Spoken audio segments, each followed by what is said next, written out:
can. Yeah, we'll be doing it tomorrow with Priyanka. I'm sorry. Fantastic, ma'am. Fantastic. That's good. So we are seeing that most of the hospitals are going around. Anybody else wants to say anything before we move on to our sessions for today? Dr. Avantika has written in the chat box that so as you are aware, we have planned.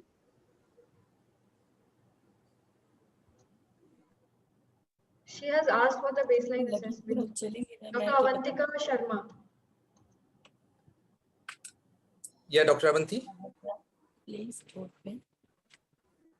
Dr. Avantika, can you unmute yourself and interact? Okay. So. Hello. Yes, ma'am.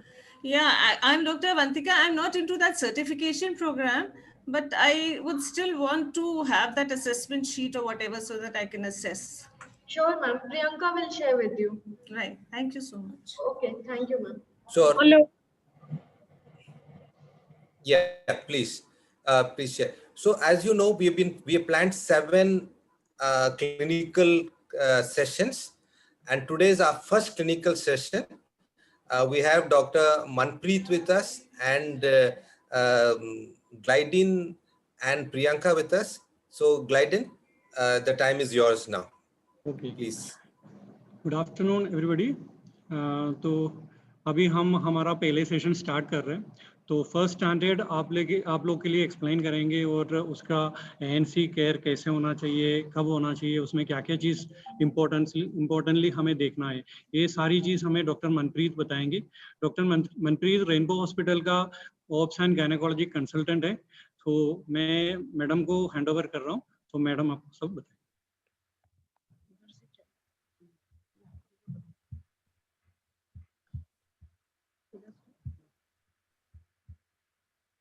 Good evening, everybody. Everybody ready to start?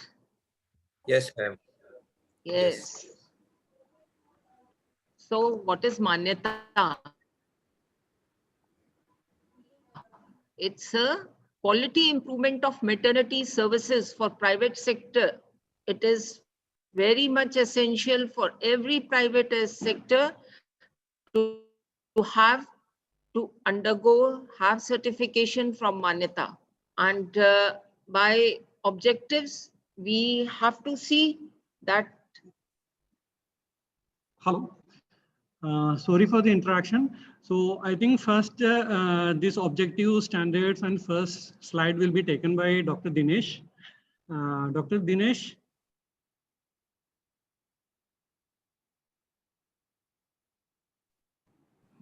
Thanks, Glidin. So I will just, I'm Dr. Dinesh Singh and I work for Jipaigo, and in coordination with the Rainbow Hospital, we will be also facilitating few of the sessions. And so here I begin with the objectives of the first session, which ये first session, I'm sorry, I have to speak in Hindi. तो ये session में हम लोग standard 1, 2 और 3 जो हमारे मान्यता के स्टैंडर्ड्स हैं उनके बारे में बात करेंगे. और पहले हम लोग चाहेंगे कि हम लोग ये समझें कि क्वालिटी केयर का इम्पोर्टेंस क्या है और क्यों इसको करना चाहिए. दूसरा, हम लोग जो एएनसी के दौरान स्क्रीनिंग का क्या महत्व है और कैसे की जाती है उसके बारे में बात करेंगे. फिर हम लोग आगे बात करेंगे जो स्टैंडर्ड 2 से संबंधित है, जो कि हम अपने फैसिलिटी को सेफ केयर के लिए, सेफ डिलीवरी के लिए किस तरीके से प्रिपेयर करें, उसके जो मुख्य सिद्धांत हैं, जो प्रिंसिपल्स हैं, वो क्या होने चाहिए, उन पे चर्चा करेंगे. और फिर हम लोग तीसरे असेसमेंट में, जो कि तीसरा स्टैंडर्ड, जो कि पहला स्टैंडर्ड से भी काफ़ी कुछ मिलता है, कि प्रेग्नेंट वुमेन को जब एडमिशन होता है तो किस तरह से असेसमेंट करते हैं, जिसको हम लोग ट्राइजिंग भी कहते हैं, उस संबंध में बात करना है हम लोगों को. ये पूरे आज का जो उद्देश्य है, आज इससे ही रिलेटेड है. और इसके पहले कि हम लोग आगे बढ़े, हम ये बता देना चाहते हैं कि इसमें जो भी हम लोगों ने जो भी तथ्य यहाँ पे लिखे हैं, जो भी प्रोटोकॉल्स के बारे में बात करेंगे, जो भी चीज़ों के बारे में बात करेंगे, वो सब या तो WHO के जो गाइडलाइंस हैं उनसे है या गवर्नमेंट ऑफ इंडिया की जो गाइडलाइंस है उनसे ली गई हैं। तो ये सारी चीज़ें जो WHO ने बताया है या जो गवर्नमेंट ऑफ इंडिया ने बताया है उसी के हिसाब से ही हम लोग कर रहे हैं। और इन सबको फॉक्सी का भी इसमें फॉक्सी हैज एन एग्रीमेंट कि यही चीज बताई जाए। So next please.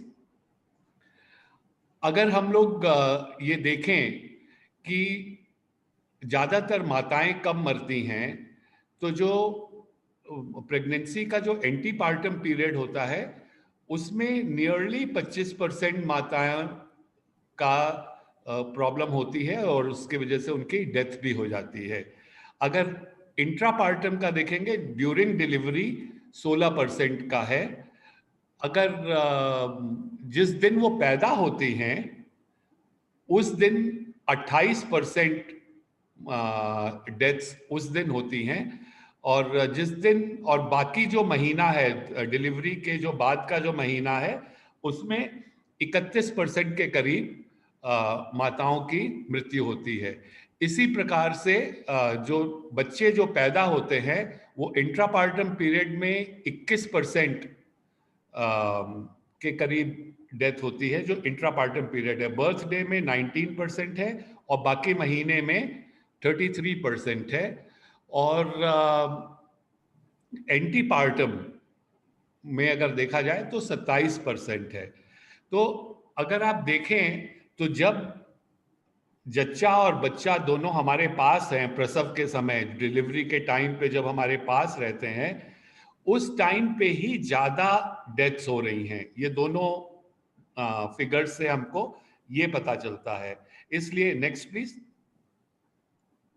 इसलिए जो नेक्स्ट बैक गो बैक। इसलिए हाई क्वालिटी ANC, क्योंकि देखेंगे अगर आप एंटीपार्टम में 25% और 27%, तो अगर हाई क्वालिटी ANC अगर हम दे रहे हैं ANC के टाइम पे, तो हम काफी एंटीपार्टम डेथ्स को हम लोग बचा सकते हैं। क्योंकि ANC में अच्छे से ANC करने से हम हाई रिस्क प्रेगनेंसीज को आइडेंटिफाई करते हैं और उसके जो कॉम्प्लिकेशंस आगे होने वाली हैं उनको हम कम कर सकते हैं। Next please. तो क्वालिटी ANC से हम लोग मैटरनल डेथ्स बचा सकते हैं।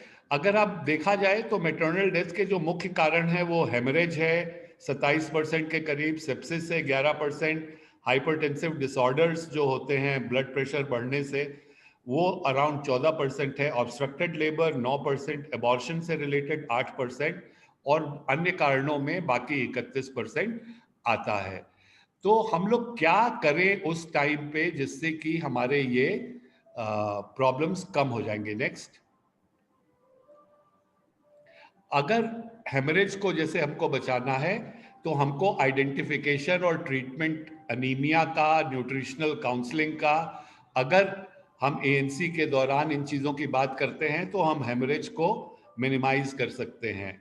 इसी तरीके से सेप्सिस जो 11% है उसको बचाने के लिए हम लोग जो इन्फेक्शन है उसके लिए अगर स्क्रीनिंग करें और उसका ट्रीटमेंट करें तथा न्यूट्रिशनल काउंसलिंग के बारे में बात करें तो हमारे काफ़ी कुछ जो सेप्सिस है उसको कर सकते हैं। हाइपरटेंसिव डिसऑर्डर्स के लिए हम लोग कैल्शियम सप्लीमेंटेशन करते हैं, BP लेते हैं, ट्रीटमेंट ऑफ हाइपरटेंशन करते हैं और ये सारा हम लोग ANC में करते हैं। इसी तरीके से अगर देखा जाए तो ऑब्स्ट्रक्टेड लेबर में भी जब हम एग्जामिनेशन करते हैं ANC के दौरान तो हमको सिफेलोपेल्विक डिस्प्रोपोर्शन के बारे में हम पता कर सकते हैं और जो GDM के लिए जो स्क्रीनिंग करते हैं उसको अगर हमने आइडेंटिफाई कर लिया है तो हम ऑब्स्ट्रक्टेड लेबर को भी मिनिमाइज कर सकते हैं।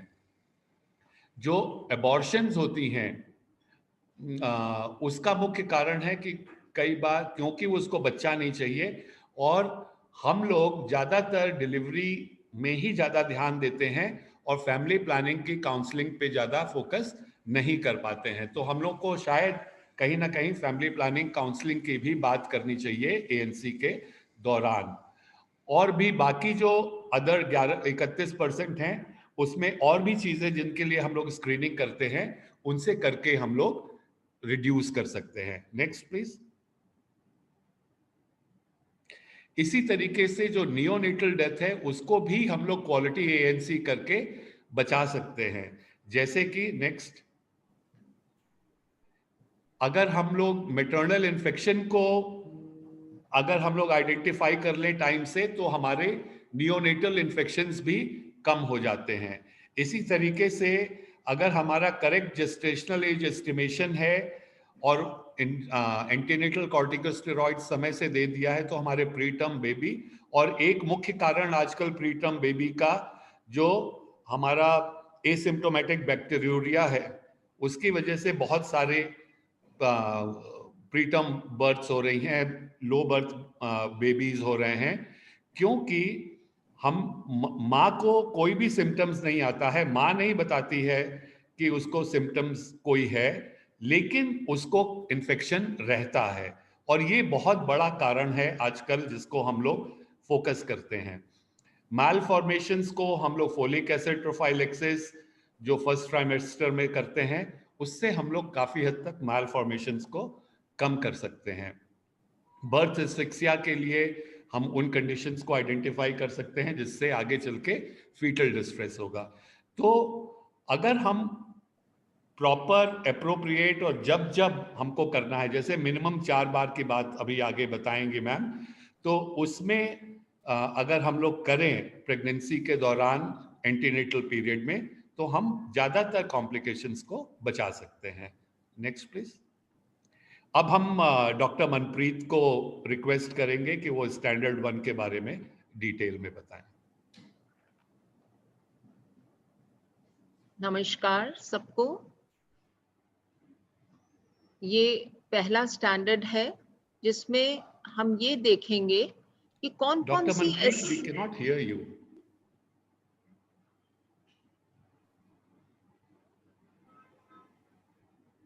सबको मेरा नमस्कार। हम स्टैंडर्ड 1 शुरू करेंगे मान्यता का। Ma'am, we still can't hear you. Properly. Yeah, I also can hear. Can you hear me? आवाज आ रही है मैम? हाँ, very clearly. No, Yes, बहुत yes. क्लियर आवाज आ रही है ma'am. Yes. So this provides. Ma'am, we can't hear you even if when you are unmuted.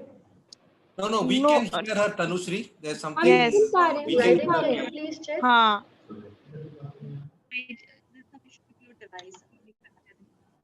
कई clinical conditions होती हैं प्रेगनेंसी में जिससे कि हम देख के पता कर सकते हैं कि ये आगे प्रेगनेंसी को कॉम्प्लिकेट तो नहीं करेंगी। इन सब चीजों को देखने के लिए आज का सेशन मैं शुरू करती हूँ। सबसे पहले हमें ये देखना है कि एंटीनेटल केयर कहते किसको हैं। हम बहुत बातें करते हैं एंटीनेटल केयर की, पर हमें पता होना चाहिए एग्जैक्टली एंटीनेटल केयर क्या है। ये पूरी एक गर्भवती महिला की पूरी सिस्टमिक केयर है, फ्रॉम टॉप टू बॉटम, नीचे तक पैर तक हर मरीज को देखना, उसकी सिस्टमिक केयर देखना, उसकी प्रोग्रेस प्रेगनेंसी की मेंटेन करना, उसके बच्चा और वो क्या इस प्रेगनेंसी को झेलने लायक है, और अगर कुछ कमियां हैं तो हम उन्हें ठीक करें टाइम रहते ही। ये हमारी एंटीनेटल केयर का सबसे बड़ा मकसद है। अब ये क्वेश्चन आता है कि हमें एंटीनेटल केयर कब करनी चाहिए। तो कम से कम 4 विजिट्स पेशेंट की अपने डॉक्टर के पास जरूर होनी चाहिए। फर्स्ट विजिट जो है वो 12 हफ्ते के अंदर हो जानी चाहिए, और कायदे से जितनी जल्दी प्रेगनेंसी उस मरीज को पता चले अपनी पीरियड मिस होने का, उसे जल्द से जल्द डॉक्टर के पास रिपोर्ट करना चाहिए, ये देखने के लिए कि क्या उसकी प्रेगनेंसी ठीक जगह पर है या नहीं, कहीं यूट्राइन एक्स्ट्रा यूट्राइन तो नहीं है। इन सब चीजों को देखने के लिए जल्द से जल्द हमको प्रेग्नेंट वुमन का चेकअप करना चाहिए। सेकेंड विजिट जो है वो 14 से 26 हफ्ते के अंदर होती है। इसमें हम ये देखते हैं, बाकी मैं आपको बताऊंगी कि क्या क्या चीज कब कब देखी जाती है, बट इसमें मेन है कि एनामलीज कोई उसको स्ट्रक्चरल बच्चे के अंदर कोई कमी तो नहीं, मरीज का बीपी, ब्लड प्रेशर है, मरीज के शुगर का लेवल है, हीमोग्लोबिन का जैसे सर ने बताया सब लेवल्स हैं, एनेमिक तो नहीं, ये हर विजिट में देखा जाएगा। थर्ड विजिट 28 से 34 वीक्स के अंदर होनी चाहिए और last and fourth final visit 36 week पर हो जानी चाहिए।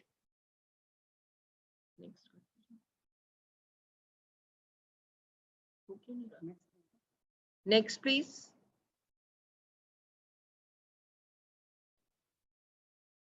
सो कंपोनेंट क्या होते हैं, क्या टुकड़े होते हैं एक एंटीनेटल केयर के? तो उसमें हमें सबसे पहले मरीज का जनरल असेसमेंट करना है, स्क्रीनिंग टेस्ट करने हैं, और अगर उसकी स्क्रीनिंग टेस्ट और जनरल असेसमेंट में हमें लगता है कि ये हाई रिस्क प्रेगनेंसी है, यानी कि या तो उसका हीमोग्लोबिन बहुत कम है या उसको हीमोग्लोबिनोपैथीज हैं, कुछ थैलेसीमिया है, कुछ और प्रॉब्लम है ब्लड की, तो स्क्रीनिंग टेस्ट है, अगर उसका ब्लड प्रेशर पहले ही से बढ़ा हुआ है कि उसके शुगर का वो डायबिटिक है पहले से, ये सब हाई रिस्क प्रेगनेंसीज कहलाती हैं। उसका ब्लड ग्रुप क्या है, उसका RH फैक्टर क्या है, नेगेटिव तो नहीं, ये सब चीजें जनरल असेसमेंट में हमें पहले से ही देखनी है पेशेंट जैसे ही हमारे पास आता है। अब उसका हम प्रिवेंट कैसे कर सकते हैं कुछ चीजों को, कि उसका शुगर ना बढ़े, उसका ब्लड प्रेशर ना बढ़े, इन सब चीजों को, उसका एनीमिया ना बढ़े, हमें ये सब चीजों को उसके अंदर ज्यादा तकलीफ देने से पहले ही रोक लेना है। यूरिन का चेकअप करें, कहीं उसको जैसे सर ने बताया एसिम्प्टोमेटिक बैक्टीरिया तो नहीं, पता ही ना चल रहा है मरीज को, और मरीज को मिड ट्राइमेस्टर अबॉर्शन और जल्दी बच्चा हो रहा है। सो एप्रोप्रिएट इंटरवेंशन मतलब उस टाइम पर जब ये कुछ तकलीफ हमें दिख रही है, हम उसी टाइम पर उसका ट्रीटमेंट शुरू करें, मरीज को समझाएं कि भाई तुम्हारे लिए ये बहुत जरूरी है कि तुम्हारी ये चीजें फॉलोइंग, थायराइड तो नहीं है उसको ज्यादा, कम तो नहीं है उसका थायराइड, ये सब चीजें पेशेंट को बताना बहुत जरूरी है, और उसके अकॉर्डिंगली उसको बर्थ के लिए हमें प्रिपेयर करना है आगे। उसको हर पल पर समझाना है, जब जब वो विजिट दे सिर्फ फिजिकल एग्जामिनेशन ना करें, काउंसलिंग बहुत जरूरी है मरीज के साथ, कुछ बात करना, उसकी तकलीफें सुनना और उसे समझाना। नेक्स्ट। सो ANC स्क्रीनिंग क्या है? ANC स्क्रीनिंग प्रोसेस है सबसे पहले हिस्ट्री टेकिंग। हम 80% से ज्यादा कोई भी डायग्नोसिस सिर्फ हिस्ट्री टेकिंग से ले सकते हैं। जैसे ही पेशेंट आए, क्या वो पेशेंट आपको कैसी दिख रही है, बहुत मोटी तो नहीं है, बहुत पतली तो नहीं है, इमैशिएटेड पीले, बिल्कुल पीला चेहरा तो नहीं है, ये सब आपको देखने से ही पता चल जाता है। सूजन तो नहीं है उसकी बॉडी में, और उससे हिस्ट्री लेना, कौन सा बच्चा है, पहला है, दूसरा है, उसकी उम्र क्या है, क्या वो एल्डरली प्राइमी तो नहीं है, मतलब उसका बच्चा पहली बार बहुत बड़ी एज में तो नहीं हो रहा है, उसके कितने नॉर्मल डिलीवरी हुई है या ऑपरेशन हुआ है, उसकी मेंस्ट्रुअल हिस्ट्री कैसी रही है। अब उसने बता दिया कि मेंस्ट्रुअल हिस्ट्री मेरी तो जो था कि मेरे को पीरियड इस दिन आया, अब आप देख रहे हैं कि पीरियड, उसको पूछिए क्या रेगुलर आता था, क्या डिलेट तो नहीं होता था, चढ़ के तो नहीं होता था, क्या वो अपने बच्चे को दूध तो नहीं पिला रही है, पहली उसकी दूसरी प्रेगनेंसी या तीसरी है तो जो उसका छोटा बच्चा दूध तो नहीं पी रहा है। इन सब चीजों से आपको पता चल जाता है कि अंदर पल रहा बच्चा किस तरह का आपको मिलने वाला है। यही सब इन्वेस्टिगेशंस एक प्रेग्नेंट वुमन के कराने बहुत जरूरी हैं और अनडायग्नोज्ड डिजीजेस हमको यहीं से हिस्ट्री टेकिंग से ही पता चल जाती हैं। आधे से ज्यादा आपको मरीज बता देंगे कि क्या उनके घर में आप पूछिए कोई डायबिटीज की हिस्ट्री, कोई पहले से उस पेशेंट को कोई शुगर की प्रॉब्लम या बीपी की प्रॉब्लम, ये सब चीजें, थायराइड की दवाई लेती हैं कि नहीं पहले से, ये सब पेशेंट की हिस्ट्री से आपको पता चल जाएगा। सो यही चीज है, identification of high risk pregnancies by proper history taking, examination and screening test. आप जब हिस्ट्री ले लेंगे उसके बाद आप एग्जामिनेशन शुरू करेंगे। अब ये है एक पेशेंट है, जस्ट 30 साल की उम्र है उसकी अराउंड। अब वो उसने पीरियड मिस कर दिया है, लास्ट 3 मंथ से उसको पीरियड नहीं आया है और वो अब आपके क्लिनिक पे आई है। आप क्या करोगे बताइए, unmute yourself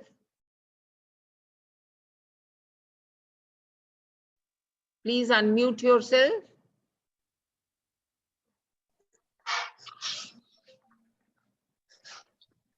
Ashwini Saxena hospital,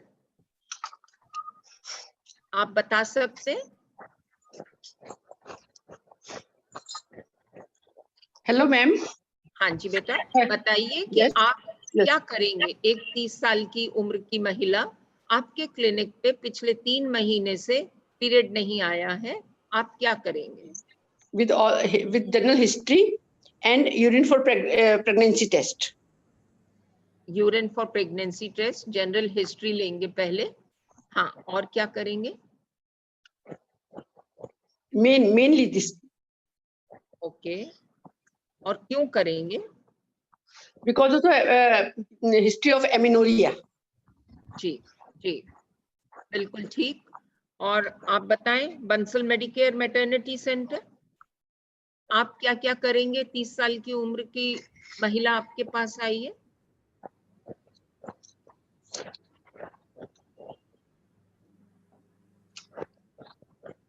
Can you hear me?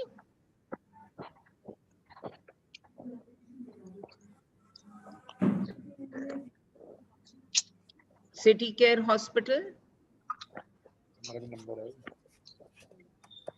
चलिए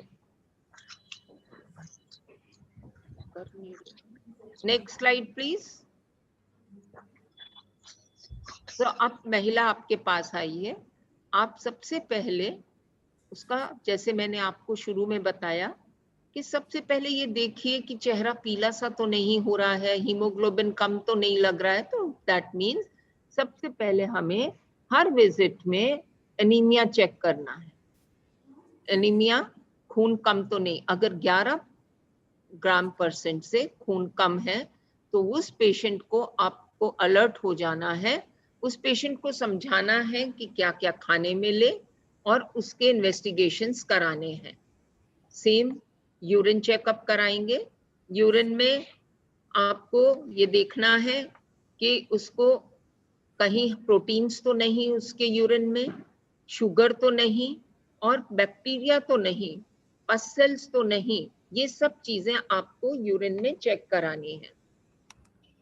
ब्लड ग्रुप कराना है, मैंने आपको बताया जैसे कि RH फैक्टर, RH टाइप्स और ब्लड ग्रुप कराना है कि वेदर शी इज पॉजिटिव और नेगेटिव। उसके हस्बैंड का कराना है, पता चले इनकॉम्पेटिबिलिटी तो नहीं, ये सबसे ज्यादा जरूरी है। हर सीरोलॉजिकल टेस्ट होना जरूरी है। HIV कराना पहली विजिट्स में ही, ये सारी चीजें, हेपेटाइटिस B कराना, हेपेटाइटिस C कराना, ये बहुत ज्यादा जरूरी है। फर्स्ट विजिट पेशेंट की हो, ये टेस्ट बहुत जरूरी है। Next slide please.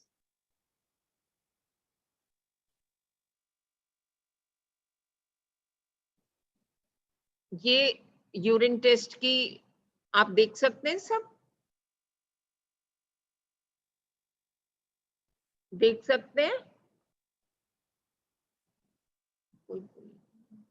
Yes, ma'am. Is it visible? Yes, ma'am.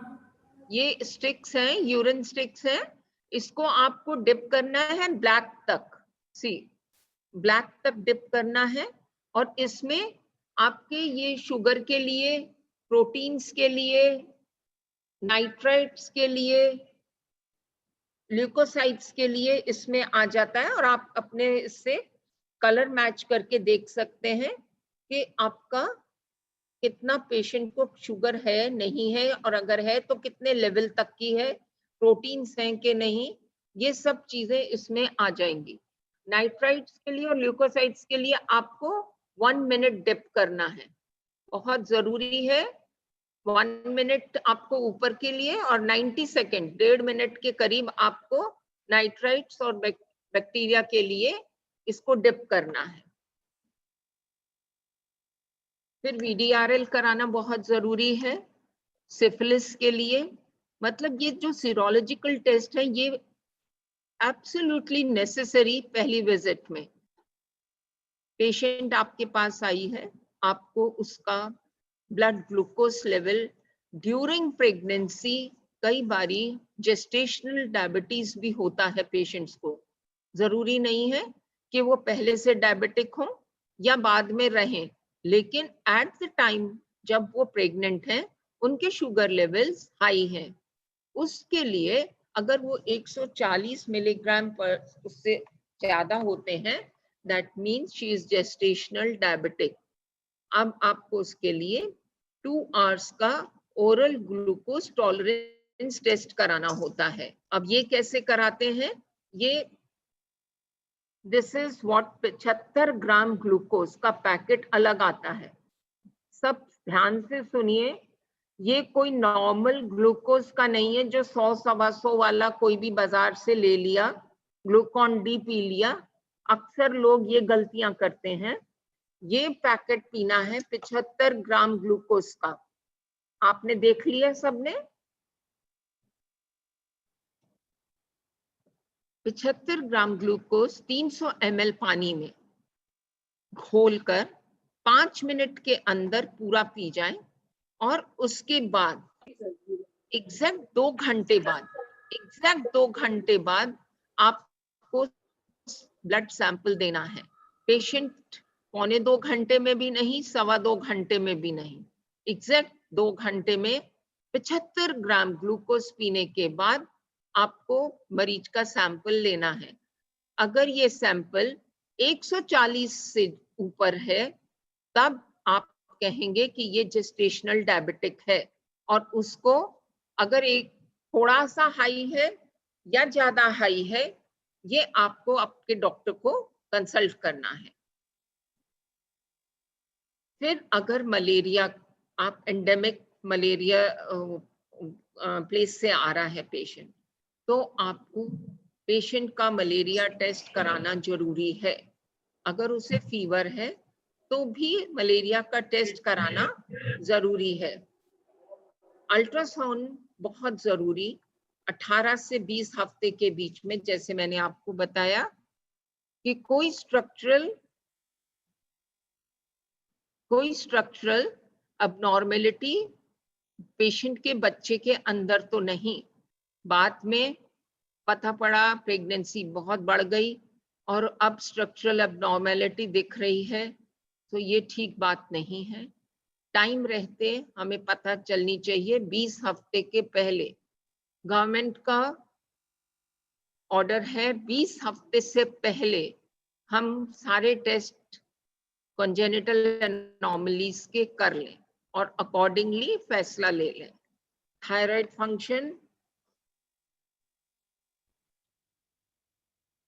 Function करना है, खाली पेट पेशेंट का थायराइड टेस्ट देना है।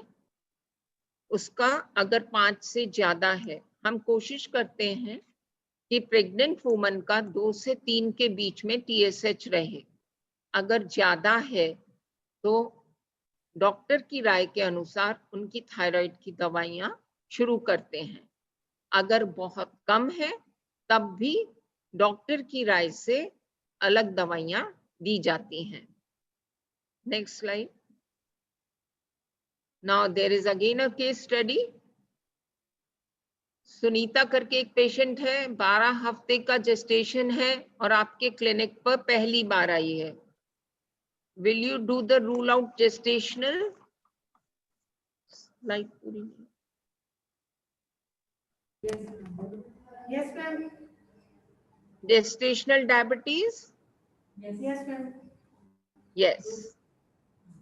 We should rule out the gestational diabetes सबसे पहले 12 हफ्ते में, उसके बाद 24 से 28 हफ्ते में दूसरी बार हमें फिर से टेस्ट करना चाहिए कि पेशेंट कहीं जेस्टेशनल डायबिटीज मेलिटस से ग्रसित तो नहीं। Next slide please. सो ये जैसे मैंने आपको बताया कि इक्विपमेंट होता है, ग्लूकोज पाउच मैंने आपको दिखाया, उसमें 300 ml पानी लेके स्टरर से उसको अच्छे से मिला लें।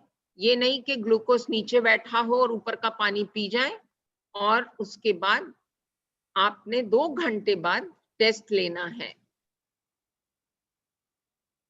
Next slide.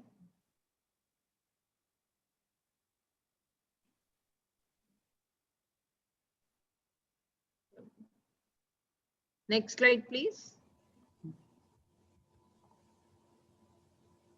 सो अब आपका प्रेग्नेंट वुमन कम्युनिटी की आई है और यूनिवर्सल हम क्या टेस्ट करेंगे प्रेग्नेंट वुमन का जीडीएम के लिए? GDM is gestational diabetes mellitus. इसके लिए हमें 75 ग्राम ओरल ग्लूकोज, जैसे आपको बताया कि 300 ml पानी में 2 घंटे बाद उसका टेस्ट करना है। अच्छे से हिला के मरीज को पीना है, 5 मिनट के अंदर मरीज पी ले। ये नहीं कि वो उसका बना हुआ रखा है और वो आधे घंटे में पी रहा है। अगर 140 से ज्यादा है तो वो पॉजिटिव टेस्ट है और उसको अकॉर्डिंग टू मैनेज करना है, अकॉर्डिंग टू डॉक्टर। एंड अगर उसका नेगेटिव टेस्ट है तो जैसे मैंने आपको बताया कि रिपीट करेंगे हम 24 से 28 वीक्स में, और अगर फिर भी नेगेटिव है तो वो जेस्टेशनल डायबिटिक पेशेंट नहीं है। Next slide. अब जैसे बात हुई थी कि यूरिन टेस्ट के लिए कई बारी मरीज को कुछ भी तकलीफ नहीं होती है, उसको कोई प्रॉब्लम नहीं है, पर जब हम यूरिन टेस्ट कराते हैं तो उसमें बहुत सारे बैक्टीरिया दिखते हैं। अगर बैक्टीरिया 10,000 ऑर्गेनिजम्स 1 ml यूरिन में मिलते हैं तो वो हम उसको यूरिन इन्फेक्शन की दवाई देना बहुत जरूरी है, क्योंकि कई बारी mid trimester abortions, premature labour pains, premature babies का मेन कारण एसिम्प्टोमेटिक बैक्टीरिया भी होता है। अगर आपको ऐसा पस सेल्स दिख रहे हैं और बैक्टीरिया प्रेजेंट दिख रहे हैं मरीज के यूरिन टेस्ट में, तो आपको यूरिन कल्चर कराना बहुत जरूरी है। उसके लिए मिड स्ट्रीम यूरिन देते हैं। सुबह का यूरिन मिड स्ट्रीम होना चाहिए, मतलब यूरिन थोड़ा सा पास कर ले, बीच का वो उसकी ट्यूब अलग से आती है पैथोलॉजिस्ट से लेके, और उसकी ग्राम स्टेनिंग करें। और डिपस्टिक टेस्ट जो मैंने आपको बताया था कि 90 सेकेंड्स यूरिन का स्टिक लगा के रखेंगे और उसमें पता चल जाएगा कि नाइट्राइट या ल्यूकोसाइट्स तो नहीं है। ल्यूकोसाइट्स मतलब WBC। Next slide please. High risk conditions हैं, अगर उसको प्रीवियसली पहले बच्चों में भी उसका अबॉर्शन होता रहा है, या उसका ब्लड प्रेशर बढ़ा था, उसका कुछ प्रॉब्लम हुआ, उसको बच्चे का इंट्रायूट्राइन डेथ हो गया, या उसने दवाइयां बहुत ज्यादा उस टाइम भी चली थी, ये सब चीजें देखते हुए हमें 4 प्रेगनेंसी से भी ज्यादा है, अगर सिजेरियन सेक्शन हुआ है, अगर कोई यूट्रस में सर्जरी हुई है, जैसे कि कोई उसको मायोमा, कोई फाइब्रॉइड्स पहले निकाले गए हैं, या उसका कोई सेप्टम का ऑपरेशन हुआ है, ये सब चीजें पहले, अगर उसका कोई ऐसा तो नहीं कि बच्चा लो बर्थ वेट या प्रीमेच्योर हुआ हो, या बच्चे ने बढ़ना बंद कर दिया हो, या बच्चा जल्दी खत्म हो गया हो, या बच्चा होते हुए उसकी सांस ना आई हो, मतलब कि बहुत प्रोलॉन्ग्ड लेबर तो नहीं था, बच्चा बहुत जन्मजात बीमारियों से, विकृतियों से तो नहीं पैदा हुआ था, खून पहले प्रेगनेंसी में कोई खून जाने की शिकायत, ब्लीडिंग बहुत ज्यादा होने की शिकायत, प्लेजेंटा नीचे तो नहीं था, प्रेगनेंसी में कहीं उसको फिट्स तो नहीं पड़े थे, अगर फिट पड़े थे ब्लड प्रेशर कितना था, उसका ब्लड प्रेशर अगर फिट नहीं भी पड़े, एक्लेम्शिया नहीं भी हुआ, तो कितना ब्लड प्रेशर तेजी से ऊपर गया था, कितने अबॉर्शन हुए थे, क्या उसने इनफर्टिलिटी का ट्रीटमेंट लिया था जिसकी वजह से वो कंसीव देर से करी, क्या उसका आईवीएफ प्रेगनेंसी है ये, क्या उसको पहली प्रेगनेंसी में तकलीफ ज्यादा हुई थी, बच्चा फंस गया था, क्या उसकी प्रेगनेंसी नेगेटिव ग्रुप की है, पहले बच्चे कोई खत्म तो नहीं हुए पीलिया से, ये सब चीजें आपको बहुत जरूरी है जानना और हिस्ट्री लेना। पेशेंट को हाई रिस्क कंडीशंस क्या क्या हैं, और क्रॉनिक इलनेस मतलब प्रेगनेंसी में और पहले भी उसको ब्लड प्रेशर है, डायबिटीज है, हार्ट डिजीज है, किडनी की डिजीज तो नहीं, कहीं टीबी का इलाज, कोड़ का इलाज, लेप्रेसी, उसको थैलेसीमिया तो नहीं। जैसे मैंने बताया, अगर क्रॉनिक एनीमिया है और पेशेंट को नहीं ठीक हो रही, उसका हीमोग्लोबिन लेवल कम ही कम है, तो आपको थैलेसीमिया और सिकल सेल डिजीज का इन्वेस्टिगेशन जरूर कराना है। पेशेंट सीरोलॉजिकल पॉजिटिव तो नहीं, HIV, hepatitis B, hepatitis C, VDRL, अगर ये पॉजिटिव है तो आपको उसका ध्यान रखना है, और कोई उसको फिट आने की हिस्ट्री तो नहीं, जरूरी नहीं है कि फिट सिर्फ हाई बीपी में आए, उसको एपिलेप्सी तो नहीं, उसको कोई दवाई तो नहीं चल रही पहले से, ये सब चीजें हमारे को मरीज के लिए पूछना बहुत जरूरी है। नेक्स्ट, हाई रिस्क प्रेगनेंसी किस किस में हो सकती है? अगर प्रेगनेंसी 18 साल से पहले या 35 साल की उम्र के ऊपर हो, माँ की उम्र 40 साल के ऊपर है तो बहुत ही हाई रिस्क हो जाती है। अगर पेशेंट जो फर्स्ट टाइम पर ही आके आप देखते हैं कि उसका first visit, that means before 12 weeks, कि उसको एनेमिक है, तो वहीं अलर्टनेस चाहिए एनीमिया ठीक करने के लिए। जैसे मैंने आप पहले भी बताया, haemoglobin, anaemia profile, thalassaemia profile is must. फिर ये जो ब्लड प्रेशर है, क्या पहले ठीक था और अब बढ़ता जा रहा है? RH negative woman, hepatitis B, bleeding तो नहीं, मेम्ब्रेन्स रप्चर तो नहीं हुई, फाउल स्मेल तो नहीं आ रहा है, लीकिंग और डिस्चार्ज में फर्क देखना, मूवमेंट्स ठीक है कि नहीं बच्चे के, बच्चा पहले से टाइम से पहले का तो नहीं हो रहा या ज्यादा बड़ा तो नहीं, और पेन तो नहीं ज्यादा पेशेंट को। पेशेंट की प्रेगनेंसी 7 डेज को लेके, expected date of delivery 9+7 days को लेके भी आगे बढ़ चुकी है, पोस्ट डेटेड हो चुका है। One has to be very alert. वो दिन गए जब मरीज कहता था, मरीज के रिश्तेदार कहेंगे हमारे तो 10-10 महीने में हुए, वो गलत है। We have to be very alert. तो all the test which are recommended, जरूरी है कि हम सारे टेस्ट एक अच्छी क्वालिटी एंटीनेटल चेकअप केयर के लिए, ये सब टेस्ट जो बताए गए थे वो जरूरी हैं। और आपको मैं बताती हूँ फिर से, नेक्स्ट स्लाइड प्लीज। तो फॉर ऑल इन्वेस्टिगेशन स्टैंडर्ड 1 में एनीमिया का पेज पे आपको मिलेगा 13 से 14 नंबर पर, ओरल ग्लूकोज टॉलरेंस टेस्ट मिलेगा 14 से 15 पर, एसिम्प्टोमेटिक बैक्टीरिया मिलेगा 15 पर, बीपी के लिए आपको 15 से 16 page number, VDRL 16 to 17, HIV 17 to 19, RH type 19 to 20 और अदर स्क्रीनिंग टेस्ट 20 से 23वें पेज पर आपको उपलब्ध है। किसी की कोई प्रॉब्लम आप शेयर कर सकते हैं?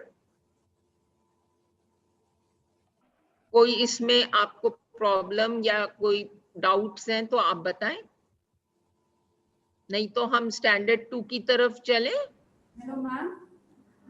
हाँ जी, हेलो। हेलो, ये जो रेफरेंसेस आपने दिए हैं, ये पेज नंबर ये कहाँ के किसका है? मैम ये कॉम्पेंडियम आपको शेयर किया जाएगा, आज मेल्स के थ्रू आपको जाएंगे, बुक्स है, बुकलेट्स हैं चेकलिस्ट के, और ये उसमें आपको पेज में ये सारा आपको रेफरेंसेस जो वहाँ पे मिल जाएगा आपको, ये डॉक्यूमेंट्स आज शेयर किया जाएगा आपके साथ। मेरा क्वेश्चन है कि ये जो 75 ग्राम्स ग्लूकोज हमें तो पता नहीं कौन सी कंपनी का मार्केट में मिलता नहीं है, क्या कंपनी है ये? Eris, spelling? एरिस कंपनी है, ERIS। अच्छा, ओके, थैंक यू। मैम ये सारी चीज जितनी भी फोटोज और वीडियोस हम दिखा रहे हो सब मैम हम लोग आपको शेयर करेंगे। राइट, ठीक, thank you.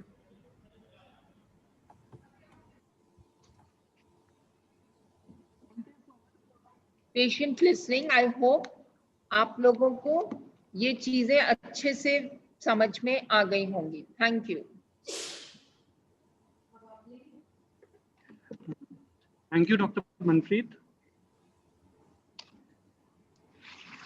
So ANC period में क्या क्या चीज़ में हमें महिला अपने पास आ गया तो क्या क्या चीज़ में हमें ध्यान रखना है, क्या क्या जरूरी जांचेस करना है, हिस्ट्री कैसे लेना है, और ये सब डॉक्टर मनप्रीत ने हमें अच्छे तरीके से बताया। अब हम सेकंड स्टैंडर्ड की तरफ जाएंगे। तो second standard my self Priyanka, next slide. Okay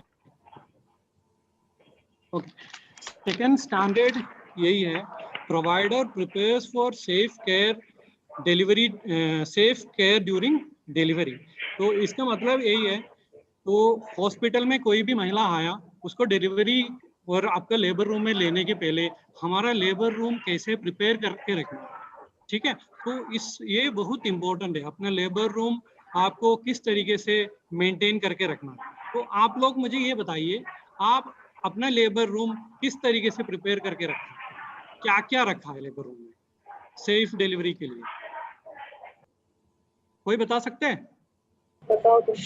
Sharbati hospital से कोई बता सकते हैं? पता है ना,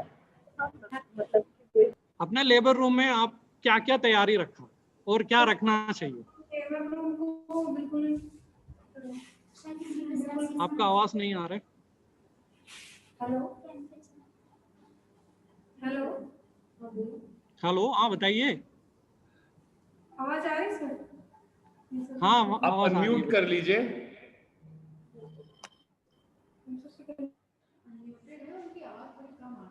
नहीं, क्या चिरंजीवी हॉस्पिटल प्लीज बताइए, आप अनम्यूट हो गए हैं।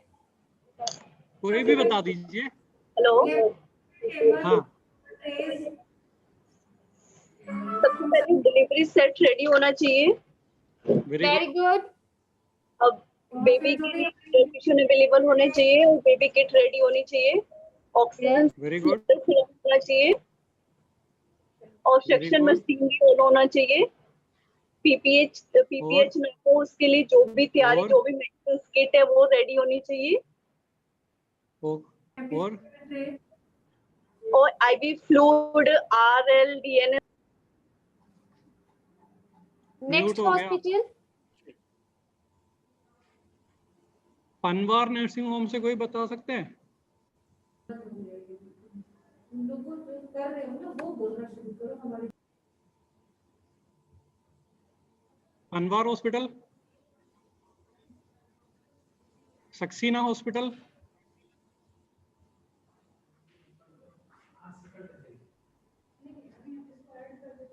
Doctor Amrapali hospital,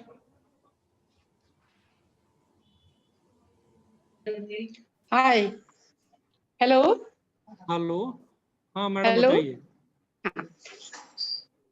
we are having a our labour room. Hello hello, hello hello, one at a time. हाँ हेलो, हाँ बताइए madam. we can hear you. दोनों बोल पड़ते। Please speak. Speak. ओके, सबसे पहले हमारा जो लेबर रूम है वो इजीली एक्सेसिबल है। कोई भी इमरजेंसी केस आता है हम फटाफट उसको वहां पे पहुंचा सकते हैं। वेल वेंटिलेटेड है, गुड लाइट है उसमें। एवरी टाइम 24 आवर्स रेडी रहता है, किसी भी तरह की इमरजेंसी आए उसमें। और उसके साथ में हमारे पास जैसे और सब जितनी भी मेडिसिन है, जितनी भी फ्लूइड्स है, ऑक्सीजन सिलेंडर, वो सब हम तैयार रखते हैं पेशेंट के। जितनी भी चीजें हैं एक ही जगह पे रखते हैं हम, सारी की सारी चीजें। किसी भी चीज की जरूरत पड़े हमें एक रूम से दूसरे रूम भी नहीं जाना पड़ता। बेबी का कॉर्नर भी हमने वहीं पे बना रखा है। Very good madam. सब कुछ वहीं पे रखते हैं, कोई भी ऐसी चीज नहीं है। ज्यादा बढ़िया जितने भी इंजेक्शन मेडिसिन चाहिए, एक भी मेडिसिन हम पेशेंट्स को लाने के लिए नहीं कहते, सबके सब अपने पास रखते हैं।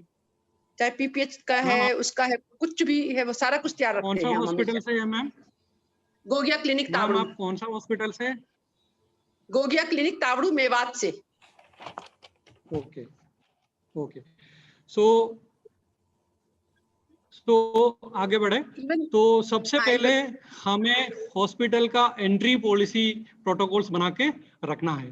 तो एंट्री पॉलिसी में क्या है, अपना लेबर रूम में डायरेक्ट एंट्री नहीं होना चाहिए, बाहर से डायरेक्ट एंट्री। बीच में कोई पार्टीशन लगा सकते हैं और कोई कर्टन्स लगा सकते हैं तो बहुत अच्छी बात है, क्योंकि बाहर गेट से डायरेक्ट व्यू लेबर रूम के अंदर वो अच्छा नहीं है। तो थोड़ा सेपरेशन वगैरह बना सकते हैं तो बना लीजिए। इन केस वो पॉसिबल नहीं है तो एक कर्टन लगा दीजिए गेट पे, ठीक है। नेक्स्ट, कभी भी लेबर रूम में एंटर करने के पहले बाहर का चप्पल हमें यूज नहीं करना है। आप लोग अपने घर से आ जाते हैं, वो चप्पल आपको लेबर रूम का एंट्री पे एक अलग से सेपरेशन होना चाहिए, वहां पे आपको रिमूव करना है, एक स्टैंड रखना है। और लेबर रूम के अंदर आपको यूज करने के लिए अलग से सेपरेट सैंडल से चप्पल आपको यूज करना है, ठीक है। और लेबर रूम का जस्ट एडजस्टेंट और एक चेंजिंग रूम होना चाहिए। तो लेबर रूम में कोई भी डिलीवरी करने के पहले आपको अच्छा से sterile gown, gloves, mask, shoe cover, cap वगैरह सब पहन के आपको लेबर रूम के अंदर जाना है।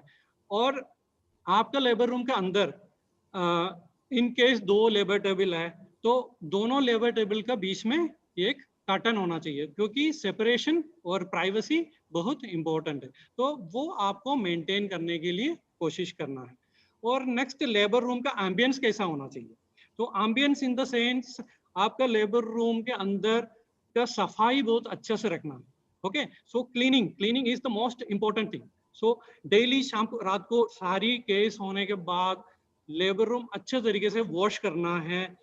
और आपका लेबर रूम के अंदर अच्छा लाइटिंग होना चाहिए। इफ आपके लेबर रूम में 2 लेबर टेबल है तो दोनों टेबल के ऊपर अच्छा से लाइट लगाना है, वो बहुत इंपॉर्टेंट है। और मैंने ऑलरेडी बोल रखा है, दोनों 2 टेबल के बीच में कर्टन होना चाहिए और गुड वेंटिलेशन होना चाहिए। ओके, एयर सर्कुलेशन अच्छा से होना चाहिए।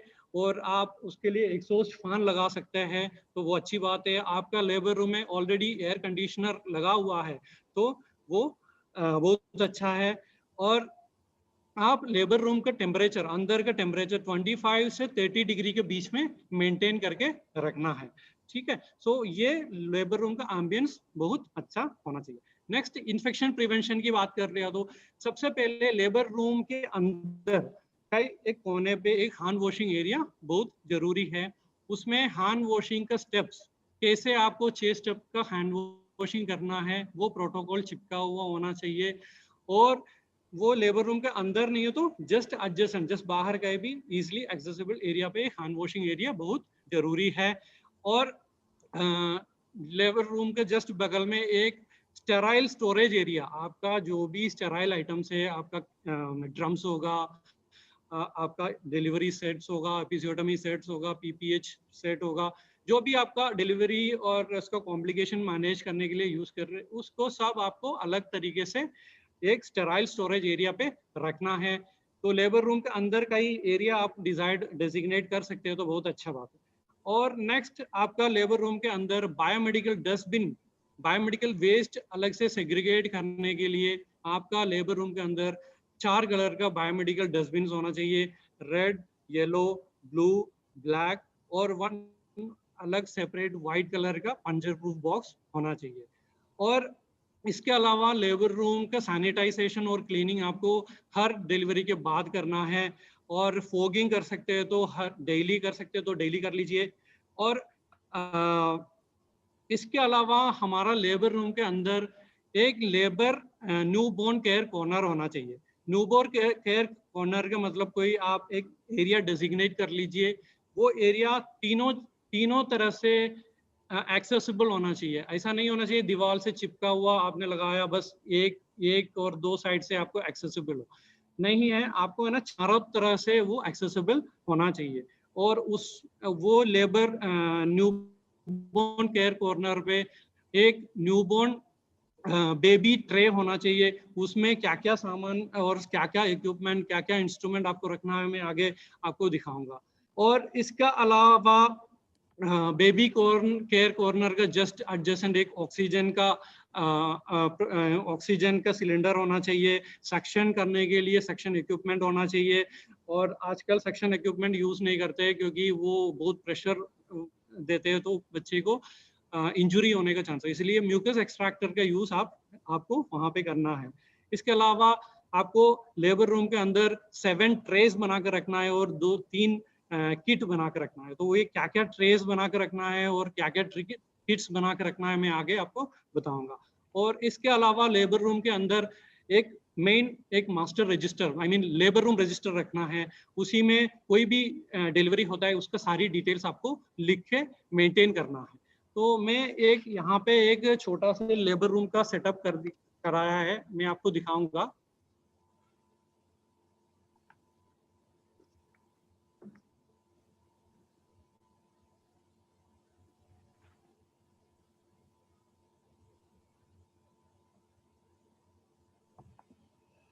Next slide.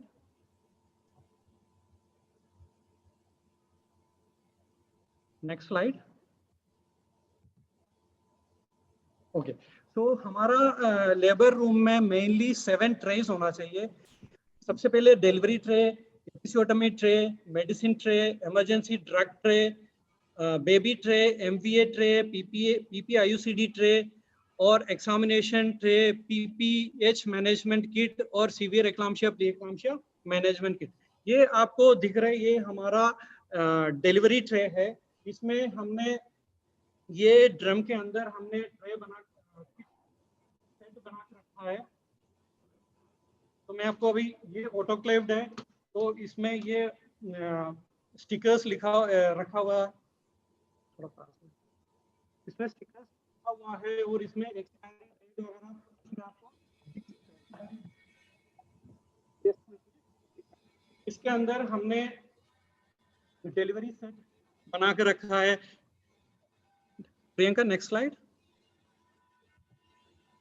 Okay, so autoclaved, excuse me sir, we are not getting your voice properly, it's just going on and off.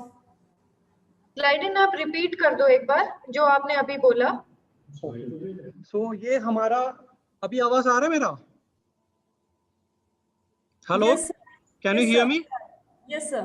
Yes. तो ये हमारा लेबर डिलीवरी के लिए डिलीवरी पे पैक रखा है। इसमें इसमें हमारा डिलीवरी सेट है, इसमें हमारा एपिसियोटमी सेट है और इसके अलावा कंज्यूमेबल्स आइटम्स है वो अलग से हमने रखा है। तो ये आप देख सकते हैं ये डिलीवरी ट्रे में क्या क्या होना चाहिए, तो हमने यहाँ इस बना के रखा है। इसके ये डिलीवरी ट्रे ऑटोक्लेव करके रखा है, इसमें हमने बायोलॉजिकल इंडिकेटर्स लगा हुआ है और इसमें expiry date, date of packing ये सब इसमें लिखा हुआ है।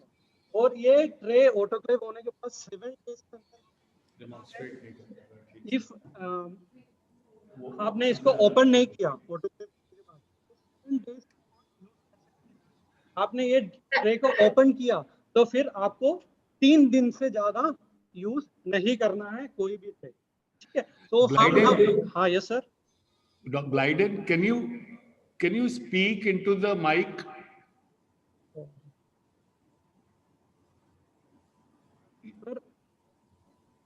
You speak.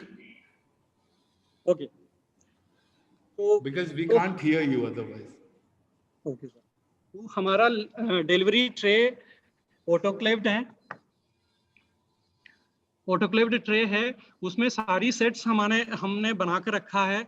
ऑटोक्लेव करने के बाद 7 डेज के अंदर आपको यूज करना है, 7 डेज के बाद दोबारा उसको ऑटोक्लेव करना पड़ेगा। आप लोग वो ड्रम आपने ओपन कर दिया तो 3 दिन के अंदर उसका यूज करना है, 3 दिन बाद दोबारा उसको ऑटोक्लेव करना है। तो उसके अंदर हमने सीजर रखा है, आर्टरी फोर्सेप्स रखा है, स्पंज होल्डिंग फोर्सेप्स रखा है, सिम स्पेकुलम रखा है, किडनी ट्रे रखा है, बाउल रखा है, ये हमने ऑटोक्लेव करके रखा है। इसके अलावा कंज्यूमेबल्स, स्टेराइल ग्लव्स रखा है, कॉर्ड क्लैम्प रखा है, यूरिनरी कैथेटर रखा है, एंटीसेप्टिक सॉल्यूशन रखा है, प्री लोडेड इंजेक्शन ऑक्सीटोसिन रखा है। और एक्चुअली ऑक्सीटोसिन हमें फ्रिज में रखना चाहिए, लेकिन डिलीवरी के जस्ट पहले हमें 10 यूनिट्स IM देने के लिए वो लेबर ट्रे पे लोड करके रखना है। और स्टेराइल कॉटन स्वाब्स और गोस्पीस और पेरिनियल पैड्स और गोस्पीस हमने अलग से केडी में ऑटोक्लेव करके रखा है, वो जब यूज होगा उसी में से निकाल के यूज करते हैं। नेक्स्ट, एपिसियोटोमी ट्रे भी हमने अलग से ऑटोक्लेव करके रखा है, पूरा इक्विपमेंट्स हमने ऑटोक्लेव कर दिया। कंज्यूमेबल हमने अलग से अलग करके रखना है। उसमें ऑटोक्लेव सेट में एपिसियोटोमी सीजर होना चाहिए, आर्टरी फोर्सेप्स होना चाहिए, आलिस फोर्सेप्स होना चाहिए, नीडल होल्डर होना चाहिए, टूथ फोर्सेप्स होना चाहिए, स्पंज होल्डिंग फोर्सेप्स होना चाहिए, नीडल होना चाहिए, किडनी ट्रे होना चाहिए, कम फोर्सेप्स होना चाहिए। इसके अलावा consumable items, injection xylocaine 2%, 10 ml का syringe, antiseptic solution, sterile gloves, gauze pieces. तो मैं आपको एक बार दिखाऊंगा हमारा, इसके अंदर है हमारा पूरा पैड्स, इसमें हमारा गोस्पीसेस है और ये हमारा डिलीवरी ड्रम है, वो ये हमारा ड्रम है। अब नेक्स्ट है Priyanka, next medicine tray.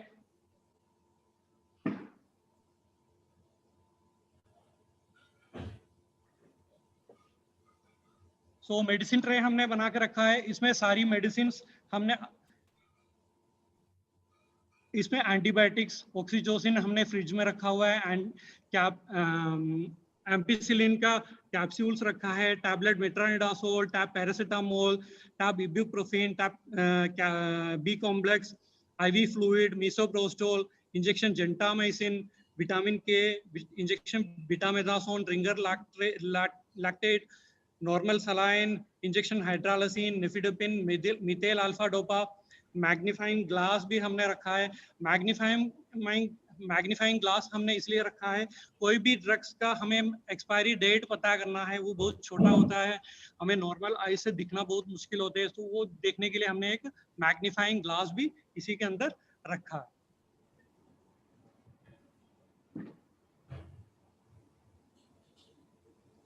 Next है हमारा इमरजेंसी ड्रग का ट्रे है, इसमें सारी इमरजेंसी ड्रग्स हमने रखा है। ऑक्सीटोसिन फ्रिज में है, मैग्नीशियम सल्फेट हमने 20 एम्ब्यूल रखा है, कैल्शियम ग्लूकोनाइट का इंजेक्शन है, डेक्सामेथासोन है, इंजेक्शन एम्पिसिलिन है, इंजेक्शन मेट्रानिडासोल है, सेफ्ट्रियासोन है, injection lignocaine, adrenaline, hydrocortisone, diazepam, carboprost, injection Fortwin, injection Phenergan, Ringer lactate, normal saline, hydralazine, nifedipine, methyl dopa, injection betamethasone, IV sets, suction catheter, mouth gag, IV cannula, vial, सब हमने medicine में ऐसा बना के रखा।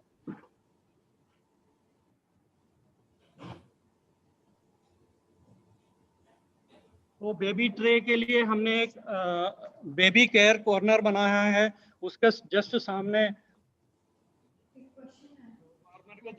हमने सारी, तो इसमें हमें क्या क्या इसमें है, आम्बू बैग रखा हुआ है। आम्बू बैग में 2 मास्क होना चाहिए, एक 0 नंबर और एक 1 नंबर। तो 0 नंबर हमने प्रीटेम बच्चे के लिए यूज करते हैं और 1 नंबर हमने फुल टाइम बेबी के लिए यूज करते हैं। उसमें स्टेथोस्कोप होना चाहिए, सक्शन करने के लिए हमारा म्यूकस एक्सट्रैक्टर इसमें होना चाहिए, सक्शन कैथेटर भी रखा है और कोड क्लैम्प भी रखा है, सिरिंजेस रखा है, विटामिन के का इंजेक्शन रखा है और स्टेराइल ग्लव्स रखा है और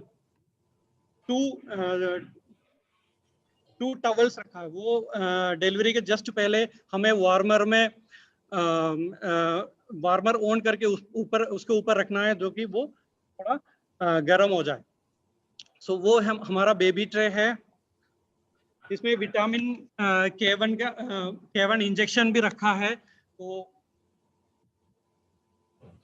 नेक्स्ट MVA और PPI-CD ट्रे, ये हम आपका मैनुअल वैक्यूम एस्पिरेशन, अबॉर्शन और PPI-CD आपका हॉस्पिटल में हो रहा है, तो ये ट्रे आपको बनाना है। नेक्स्ट एग्जामिनेशन ट्रे में एक स्टेराइल ट्रे के अंदर bowl, cotton swabs, sterile gloves, antiseptic solution, measuring tape, fetoscope, Uristix box, BP apparatus, thermometer, knee hammer, MCP cards, blood and urine collection vials, alcohol swabs, RDK kits, ये सब आपको examination tray में रखना है। Excuse me, guys. What is MCP cards and RDKs? RDK kits इस rapid diagnostic kits होते हैं। Hello, Rapid diagnostic kits for what?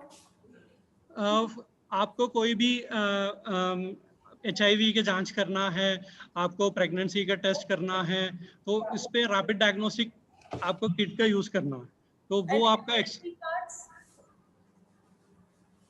MCP cards, fourth last.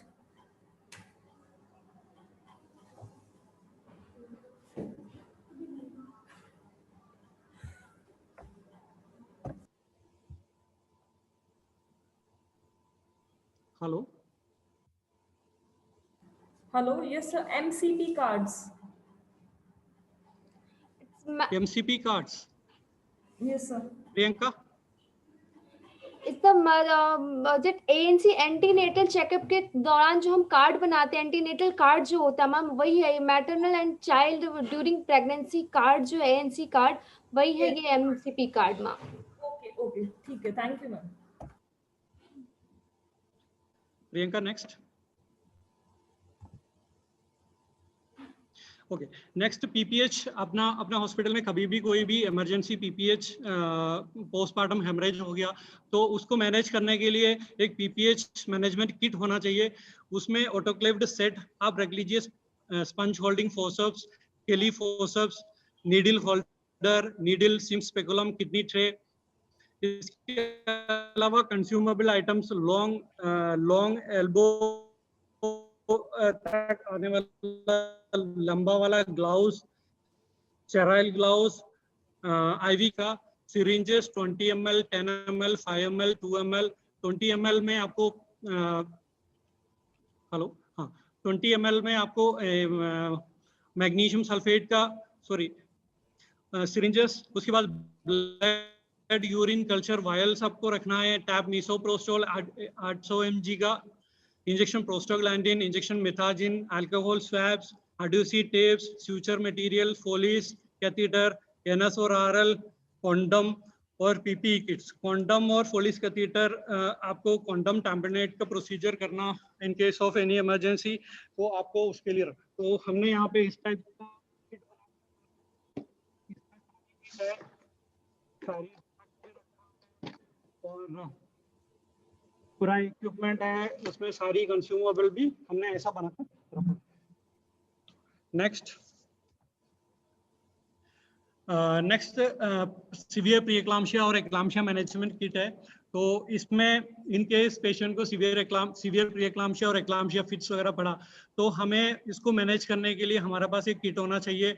उसमें माउथ गैग रखना है, सक्शन कैथेटर रखना है, आईवी कैनुला रखना है, आईवी सेट रखना है, आईवी फ्लूइड्स रखना है, सिरिंजेस रखना है, एंटी हाइपरटेंसिव ड्रग्स रखना है, magnesium sulphate injection minimum 20 ampoules आपका किट के अंदर होना चाहिए, injection xylocaine, alcohol swabs, adhesive tapes, antiseptic solution बोतल, blood and urine collection vials, self retaining catheter, uro bag, syringe and distilled water for inhalation, dry cotton swab और sterile gloves and knee hammer।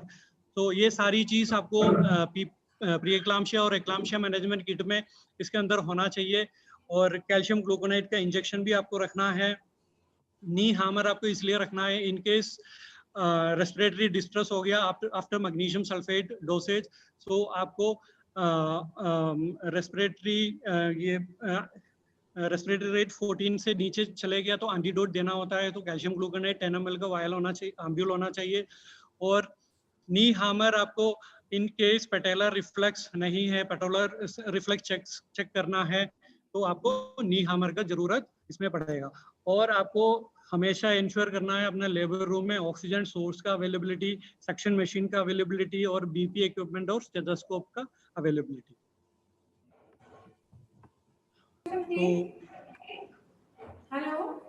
Hello हाँ जी sir, may I ask one question? Yes, What is the difference between pre-eclampsia and eclampsia? Pre-eclampsia में आपका patient का BP 140/90 से ज्यादा होगा और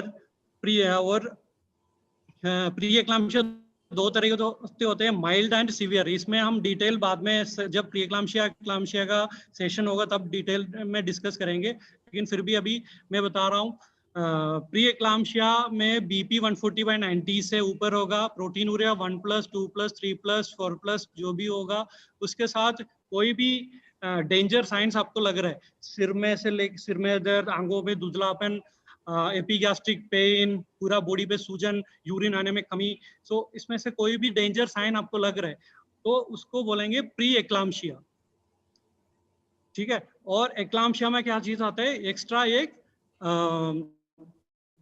फिट्स, पेशेंट को फिट्स पड़ गया, बीपी हाई है, प्रोटीनूरिया हाई है, सारी लक्षण आ रहे हैं और पेशेंट को फिट्स भी पड़ गया, तो इसको क्या बोलते हैं, एक्लाम्शिया।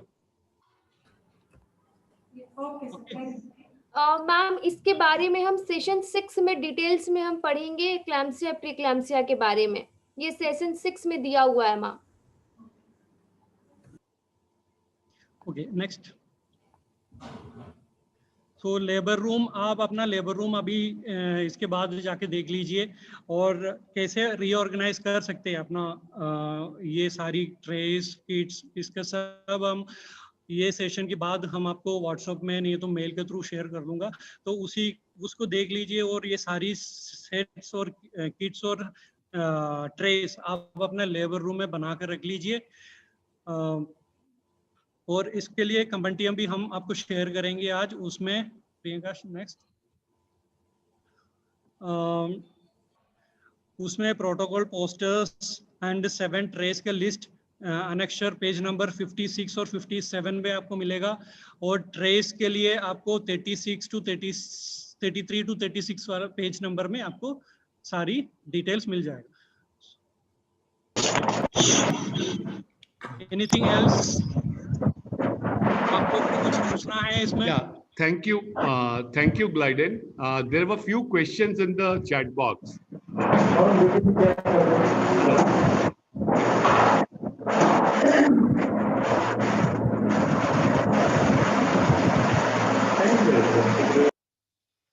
a few questions in the chat box.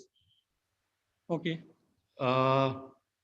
One was about tablet metronidazole. Okay. So, ma'am, it is not essential to start drip metronidazole for any anaerobic infection. You can start with tablet metronidazole, and this is a strong Government of India recommendation. In fact, they check whether tablet metronidazole is present or not, because this can be given orally and easily. And if you are suspecting any anaerobic condition, then you can straight off start from the labor room itself and you give it. The MCP card, Priyanka, and even in the chat box, the clarification is there. And for B complex, sometimes when even after delivery, you have to keep the mother and the baby in the labor room in the 4th stage of labor for at least 1 hour. And then if you need to start B complex, then you can straight off start with the B complex. And that is the reason why it is mentioned in the medicine kit. Thank you, sir. Thank you, Glidin. Good evening, मैं Priyanka programme officer हूँ जपाइगो से। अब हम बात करेंगे standard third का। Standard third में क्या आता है? सो स्टैंडर्ड थर्ड में हमारा कि प्रेग्नेंट मदर हमारे पास at the time of admission आई है, तो एडमिशन के दौरान हम क्या क्या असेसमेंट करते हैं, क्या क्या उससे हिस्ट्री लेते हैं और क्या क्या एग्जामिनेशन करेंगे, इसके बारे में हम आगे चर्चा करेंगे। तो ऑलरेडी मैडम ने मनप्रीत मैम ने ऑलरेडी हिस्ट्री के बारे में बताया कि किस तरीके से हिस्ट्री लेना होता है, क्यों इम्पोर्टेंट है हिस्ट्री लेना और क्या क्या हिस्ट्री में हम उनसे पूछते हैं। सो कोई भी हॉस्पिटल प्लीज अपना हैंड रेज करके मुझे बताइएगा कि सबसे पहले अगर महिला आई, या तो 2 कंडीशन में आती है, एक तो लेबर पेन होगा तो आएगी, या कोई उसको कॉम्प्लिकेशन है लाइक ब्लीडिंग हो रही है, या टाइम से पहले उसे पानी छूटना स्टार्ट हो गया है, या सीवियर एब्डोमिनल पेन है। उस कंडीशन में अगर प्रेग्नेंट मदर हमारे हॉस्पिटल में आती है तो सबसे पहले हम उसकी हिस्ट्री कैसे लेते हैं, क्या पूछते हैं? कोई भी बताना चाहेगा प्लीज?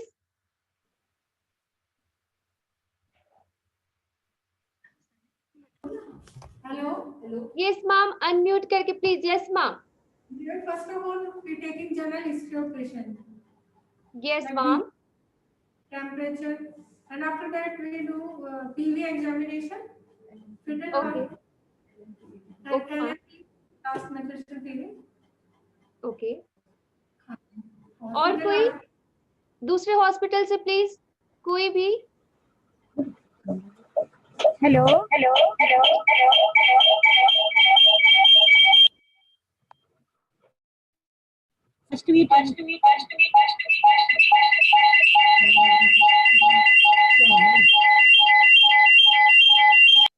डिवाइस कनेक्ट किए हैं आप इस रूम से?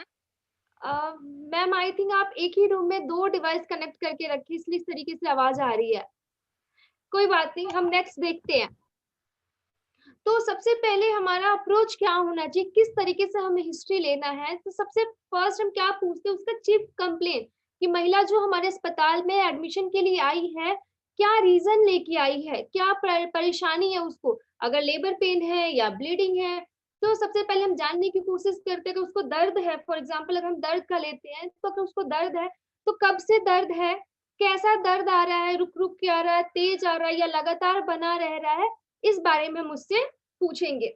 और कोई भी जब हम आगे बात करेंगे एग्जामिनेशन के लिए, हिस्ट्री टेकिंग के लिए, तो उसके लिए हमें कुछ अपने आप प्रिपरेशन करना पड़ता है। क्या प्रिपरेशन करेंगे हम उसके लिए, महिला के लिए?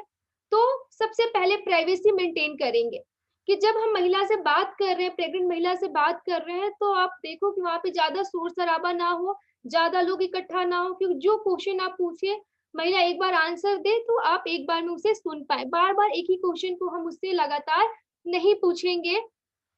महिला को हम कंफर्टेबल पोजीशन में बैठाएंगे। अगर महिला को ज्यादा दर्द हो रहा है, वो बैठ नहीं सकती है, तो प्लीज आप उसको लेटने के लिए ऑफर करें, या बैठ सकती है तो उसको रिलैक्स पोजीशन में हम बैठाएंगे।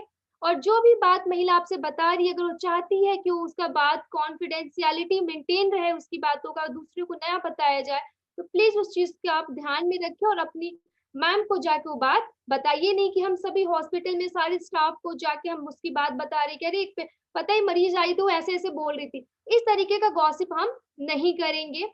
हमें उसके एक अच्छा अपना रिश्ता बनाना होगा। तो रिपोर्ट कैसे बनाएंगे हम? जब हम उससे प्यार से बात करेंगे, उसकी चीजों को आप ध्यान से सुनोगे। ये नहीं कि महिला बता रही है और हम किसी और भी काम में कर रहे हैं, हाँ हाँ बोलो बोलो मैं सुन रही हूँ, आप किसी दूसरे पेशेंट का कुछ कर रहे हो। तो इस तरीके से आप काम नहीं करोगे जब आप हिस्ट्री लेने जा रहे हो। तो जो भी अगर हिस्ट्री में आपको लगता है कि नहीं ये तो बहुत एबनॉर्मल है, लाइक जब महिला बता रही है कि मुझे तो ब्लीडिंग हो रही है, तो लेबर पेन में टाइम से पहले ब्लीडिंग होना कोई सही इंडिकेशन नहीं है।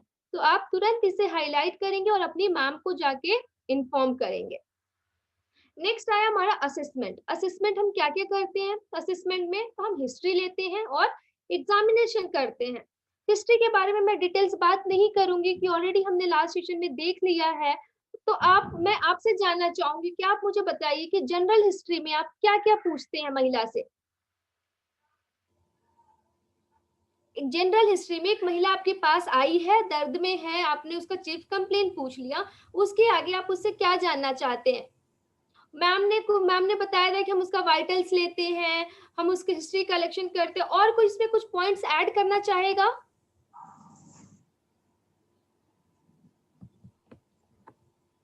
ये ऑलरेडी हम लोगों ने बात कर ली थी पिछले स्लाइड में कि हमें उससे फैमिली हिस्ट्री के बारे में पूछना है कि उसके Priyanka, I would just go back. Ma'am ये आप लोग असेसमेंट में कोई चीज यहाँ पे छूट रही है हिस्ट्री और एग्जामिनेशन के अलावा?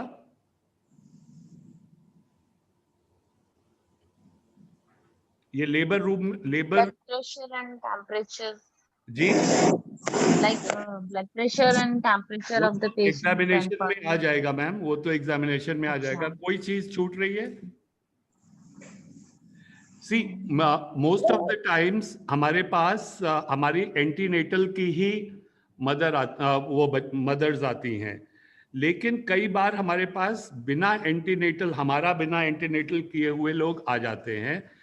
तो ऐसे में रिकॉर्ड्स का रिव्यू करना बहुत जरूरी है, और अगर जरूरत पड़े तो इन्वेस्टिगेशंस भी करते हैं। कई लोग HIV इन्वेस्टिगेशन उस टाइम पे भी कर लेते हैं, और हीमोग्लोबिन भी कर लेना चाहिए, यूरिन का तो करना ही करना चाहिए। तो कुछ टेस्ट या रिकॉर्ड रिव्यू, ये दो चीजें भी इसके अलावा हम लोग को जरूर करना चाहिए। Thanks Priyanka, go ahead please. हमने ऑलरेडी प्रीवियस स्लाइड में देखा कि हिस्ट्री आपको पूछना है कि उसके घर में किसी को जैसे हाइपरटेंशन, डायबिटिक, थैलेसीमिया, यूट्विन्स प्रेगनेंसी का, या जो पहला बच्चा हुआ है तो उसे कोई कॉन्जेनाइटल एबनॉर्मलिटीज तो नहीं है। आप महिला का मेडिकल हिस्ट्री पूछेंगे कि महिला को कोई क्रॉनिक बीमारी तो नहीं है, लेकिन जैसे सांस लेने में दिक्कत, डायबिटिक की प्रॉब्लम, किडनी की problem, asthma, TB, thyroid, arthritis, या उसे सेक्सुअली ट्रांसमिटेड डिजीज या रिप्रोडक्टिव ट्रैक्ट डिजीज वगैरह तो उसे नहीं है, या महिला को कोई किसी खाने या प्रॉपर मेडिसिन से कोई एलर्जी तो नहीं है, या उसकी कोई हिस्ट्री लाइक टैबैको वगैरह, अल्कोहल कंजप्शन वगैरह की कोई हिस्ट्री तो नहीं है। ये हम उससे पूछेंगे। फिर मेन आया हमारा मेंस्ट्रुअल एंड ऑब्स्ट्रक्टिव हिस्ट्री, कि हम उससे मेंस्ट्रुअल हिस्ट्री पूछेंगे। क्यों पूछते हैं? मेंस्ट्रुअल हिस्ट्री लेना क्यों इम्पोर्टेंट है? कोई बताएगा क्यों हम उससे LMP पूछते हैं कि LMP बताइए कब आपका लास्ट महीना कब आया था? हम क्यों ये सवाल महिला से करते हैं? क्या जरूरी है हमें? जिससे कि उसका पीरियड ऑफ जेस्टेशन कंफर्म किया जा सके, आइडिया हो जाए कि अभी कितना मंथ्स का है, कोई प्रीटर्म है, या इससे हमें पता चल जाए कि उसका प्रेजेंट जेस्टेशनल एज क्या है, जिसे हम पता कर पाए जो महिला है ये फुल टर्म प्रेगनेंसी है या प्री टर्म में हमारे पास आई हुई है, और उससे हम EDD निकाल सकते हैं। EDD is the expected date of delivery. हमने लास्ट स्लाइड में देखा था हिस्ट्री का कि हम प्रेजेंट करंट सिचुएशन के लिए देखा था, लास्ट प्रेगनेंसी से रिलेटेड देखा था, एंड प्रीवियस का उसका हमने देखा था। अभी हिस्ट्री में पास्ट प्रेगनेंसी से रिलेटेड उससे पूछेंगे कि जो अगर महिला मल्टी ग्रेविडा है, दूसरा बच्चा या तीसरा बच्चा है उसका, तो हम उससे किस तरीके का उससे हिस्ट्री हम पूछेंगे। तो सबसे पहले हम उसे ये पूछेंगे ग्रेविडा, ग्रेविडा मतलब उसे कौन से नंबर की प्रेगनेंसी है, पहला बच्चा है या दूसरा बच्चा है। पी का मतलब है पैरिटी, मतलब उसने कितनी डिलीवरी उसकी हुई है। जरूरी नहीं है कि जितनी बार महिला प्रेग्नेंट हो उतनी बार उसकी डिलीवरी हो, ये जरूरी नहीं है, क्योंकि बीच में अबॉर्शन हो सकता है उसका। इसलिए हमें ये gravida, parity, abortion, life child और डेथ के बारे में आपको क्लियर उनसे क्वेश्चंस पूछने हैं। अगर महिला का प्रीवियस की डिलीवरी हुई है तो आप पूछोगे मोड ऑफ डिलीवरी क्या था, नॉर्मल डिलीवरी था या सिजेरियन था, कहाँ पे हुआ था, घर पे डिलीवरी हुई थी या अस्पताल में हुई थी, कहाँ पे उसकी प्रीवियस डिलीवरी हुई थी, लास्ट बच्चा उसका बच्चा है या लास्ट उसका अबॉर्शन हुआ था या स्टिल बर्थ हुआ था, क्या हुआ था उसके बारे में हम पूछेंगे। अगर उसका लास्ट बेबी के बारे में, अगर बेबी लाइव है तो उसके बारे में हम ये पूछेंगे कि बेबी का वेट क्या था, कब हुआ था, बच्चा कितने साल का है, उस दौर बच्चे में कोई कॉन्जेनिटल एनोमलीज तो नहीं थी, ये सारी चीज हम उनसे पूछेंगे। और उसकी प्रेगनेंसी के बारे में, प्रेगनेंसी के दौरान उसे कोई कॉम्प्लिकेशन तो नहीं हुआ था जिसकी वजह से कोई सर्जिकल प्रोसीजर करने की आवश्यकता पड़ी हो। नेक्स्ट आया प्रेजेंट, हम प्रेगनेंसी से रिलेटेड कुछ क्वेश्चंस पूछेंगे। क्या पूछेंगे हम उनका कि रजिस्ट्रेशन हो, ऐसा तो नहीं कि महिला eight the time of delivery first time hospital में आ रही है या इससे पहले उसने कहीं और भी अपनी एएनसी जांच कराई है, तो जिसके बारे में सर ने बोला था, तो हम उनसे एएनसी कार्ड मांगते हैं, उसका सारा इन्वेस्टिगेशन मांगोगे, पिछले का रिकॉर्ड्स मांगोगे, ताकि हमें पता चले कि उसकी प्रेगनेंसी जो 9 मंथ की जर्नी है वो जर्नी कैसी है उसकी। या अगर फर्स्ट टाइम आपके पास आई है, direct at the time of delivery आई है, तो आपको खुद के लिए भी कुछ प्रिकॉशन लेने होंगे और कुछ उसके इन्वेस्टिगेशन तुरंत करवाने होंगे, तो आप उसकी इन्वेस्टिगेशन तुरंत करवा सकते हैं। उसके बाद हम उसे सप्लीमेंटेशन के बारे में पूछेंगे कि क्या उसने कैल्शियम, आयरन, फॉलिक एसिड लिया है कि नहीं लिया है। इम्यूनाइजेशन में क्या टीटी की इंजेक्शन उसने दोनों टीटी का इंजेक्शन लिया है कि नहीं, या टीडैप, आजकल हम टीडैप लगाने लगे हैं तो टीडैप के बारे में उससे हम पूछेंगे। स्वाइन फ्लू का पूछेंगे। एएनसी विजिट उसका कितना कंप्लीट हुआ है, अगर उसने सारे रिकॉर्ड्स लेके आई तो हमें रिकॉर्ड से पता चल जाएगा, या हम वर्बली उससे महिला से पूछेंगे। मेडिकेशन के बारे में पूछेंगे कि कोई ये आयरन सप्लीमेंट्स के अलावा कोई और मेडिसिन तो नहीं ले रही है, लाइक जैसे बीपी वगैरह का मेडिसिन तो उसे नहीं चल रहा है, इसके बारे में हम उससे पूछेंगे और सारा इन्वेस्टिगेशन हम उसका चेक करेंगे। अच्छा, कोई मुझे बताएगा कि हम जेस्टेशनल एज कैसे निकालते हैं? कोई भी स्टाफ अगर मुझे बताएगा, क्या नर्सिंग स्टाफ कोई बताएगा कि हमने एलएमपी पूछ ली, एलएमपी से आप ईडीडी कैसे निकालते हो? अनम्यूट करके प्लीज बताइए। LMP plus 7 days plus month plus 9 months. If patient has history of regular period, but patient has history of delayed periods, then we calculate EDD by first ultrasound USG report. Okay, thank you. आपने बिल्कुल सही बताया कि हम कैसे निकालते हैं। तो एलएमपी में हम 9 मंथ प्लस 7 डेज ऐड करते हैं। अगर महिला को याद नहीं है एलएमपी या भूल चुकी है या कुछ अब कंफ्यूजन है, तो सबसे हमारा रिलेवेंट क्या होता है कि हम उसका फर्स्ट यूएसजी देखें और फर्स्ट यूएसजी पे जो लिखा होगा उसके थ्रू हम उसका जेस्टेशनल एज निकालेंगे। और क्या क्या मेथड है जानने का जेस्टेशनल एज, और हम कैसे जान सकते हैं? एक तो एलएमपी हो गया और आपने अल्ट्रासाउंड भी मुझे बता दिया। तीसरा मेथड क्या है और कैसे हमें पता चलता है? पर एब्डोमेन एग्जामिनेशन से। Thank you ma'am. तो ये हमारा है सबसे रिलेवेंट क्या होता है हमारा फर्स्ट ट्राइमेस्टर का अल्ट्रासाउंड का। अगर हमारे पास यूएसजी रिपोर्ट है तो उसको हम देखेंगे। दूसरा चीज है हमारा LMP से, जो कि 9 months प्लस 7 days करके देखते हैं। और तीसरा है हमारा एब्डोमिनल एग्जामिनेशन, जिसमें हम फंडल हाइट से एस्टिमेशन लगाते हैं कि कितने वीक्स की प्रेगनेंसी है। तो एक 2 तरीके से हम एब्डोमिनल एग्जामिनेशन में पता करते हैं, एक तो पैल्पेशन के थ्रू और दूसरा हम मेजरिंग टेप का यूज करके। अच्छा, जब आप पेट की जांच करने जाते हैं तो क्या क्या प्रिपरेशन करते हैं? एब्डोमिनल एग्जामिनेशन के कुछ प्रिपरेशन की जरूरत है हमें? किन किन चीजों का ध्यान देते हुए हम एग्जामिनेशन के लिए आगे बढ़ते हैं?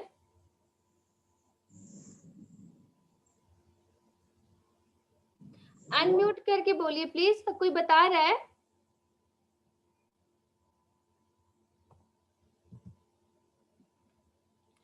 सबसे पहले हमें क्या चाहिए कि एब्डोमिनल एग्जामिनेशन के लिए हमें जिन चीजों की जरूरत है, एग्जामिनेशन ट्रे हमारे पास होना चाहिए, जो कि ऑलरेडी ग्लाइडी ने आपको दिखाया है एग्जामिनेशन ट्रे। दूसरा कि जब भी हम किसी प्रेग्नेंट मदर को कोई भी काम आप करने जा रहे हैं, कोई छोटा सा प्रोसीजर, बड़ा प्रोसीजर, चाहे इन्वेसिव है या नॉन इन्वेसिव प्रोसीजर है, पहले आपको उसका कंसेंट लेना बहुत जरूरी है। यहाँ पे आप रिटन कंसेंट नहीं लेंगे, वर्बल कंसेंट लेंगे। आप महिला को बताएंगे कि आप क्या करने जा रहे हो और क्यों करने जा रहे हो, ये चीज आप उसको एक्सप्लेन करोगे। अगर उसके साथ में उसके घर वाले कोई हैं तो उसको भी आप ये बात क्लियर बताओगे। और एग्जामिनेशन के दौरान आपको प्राइवेसी मेंटेन करना चाहिए और करना है।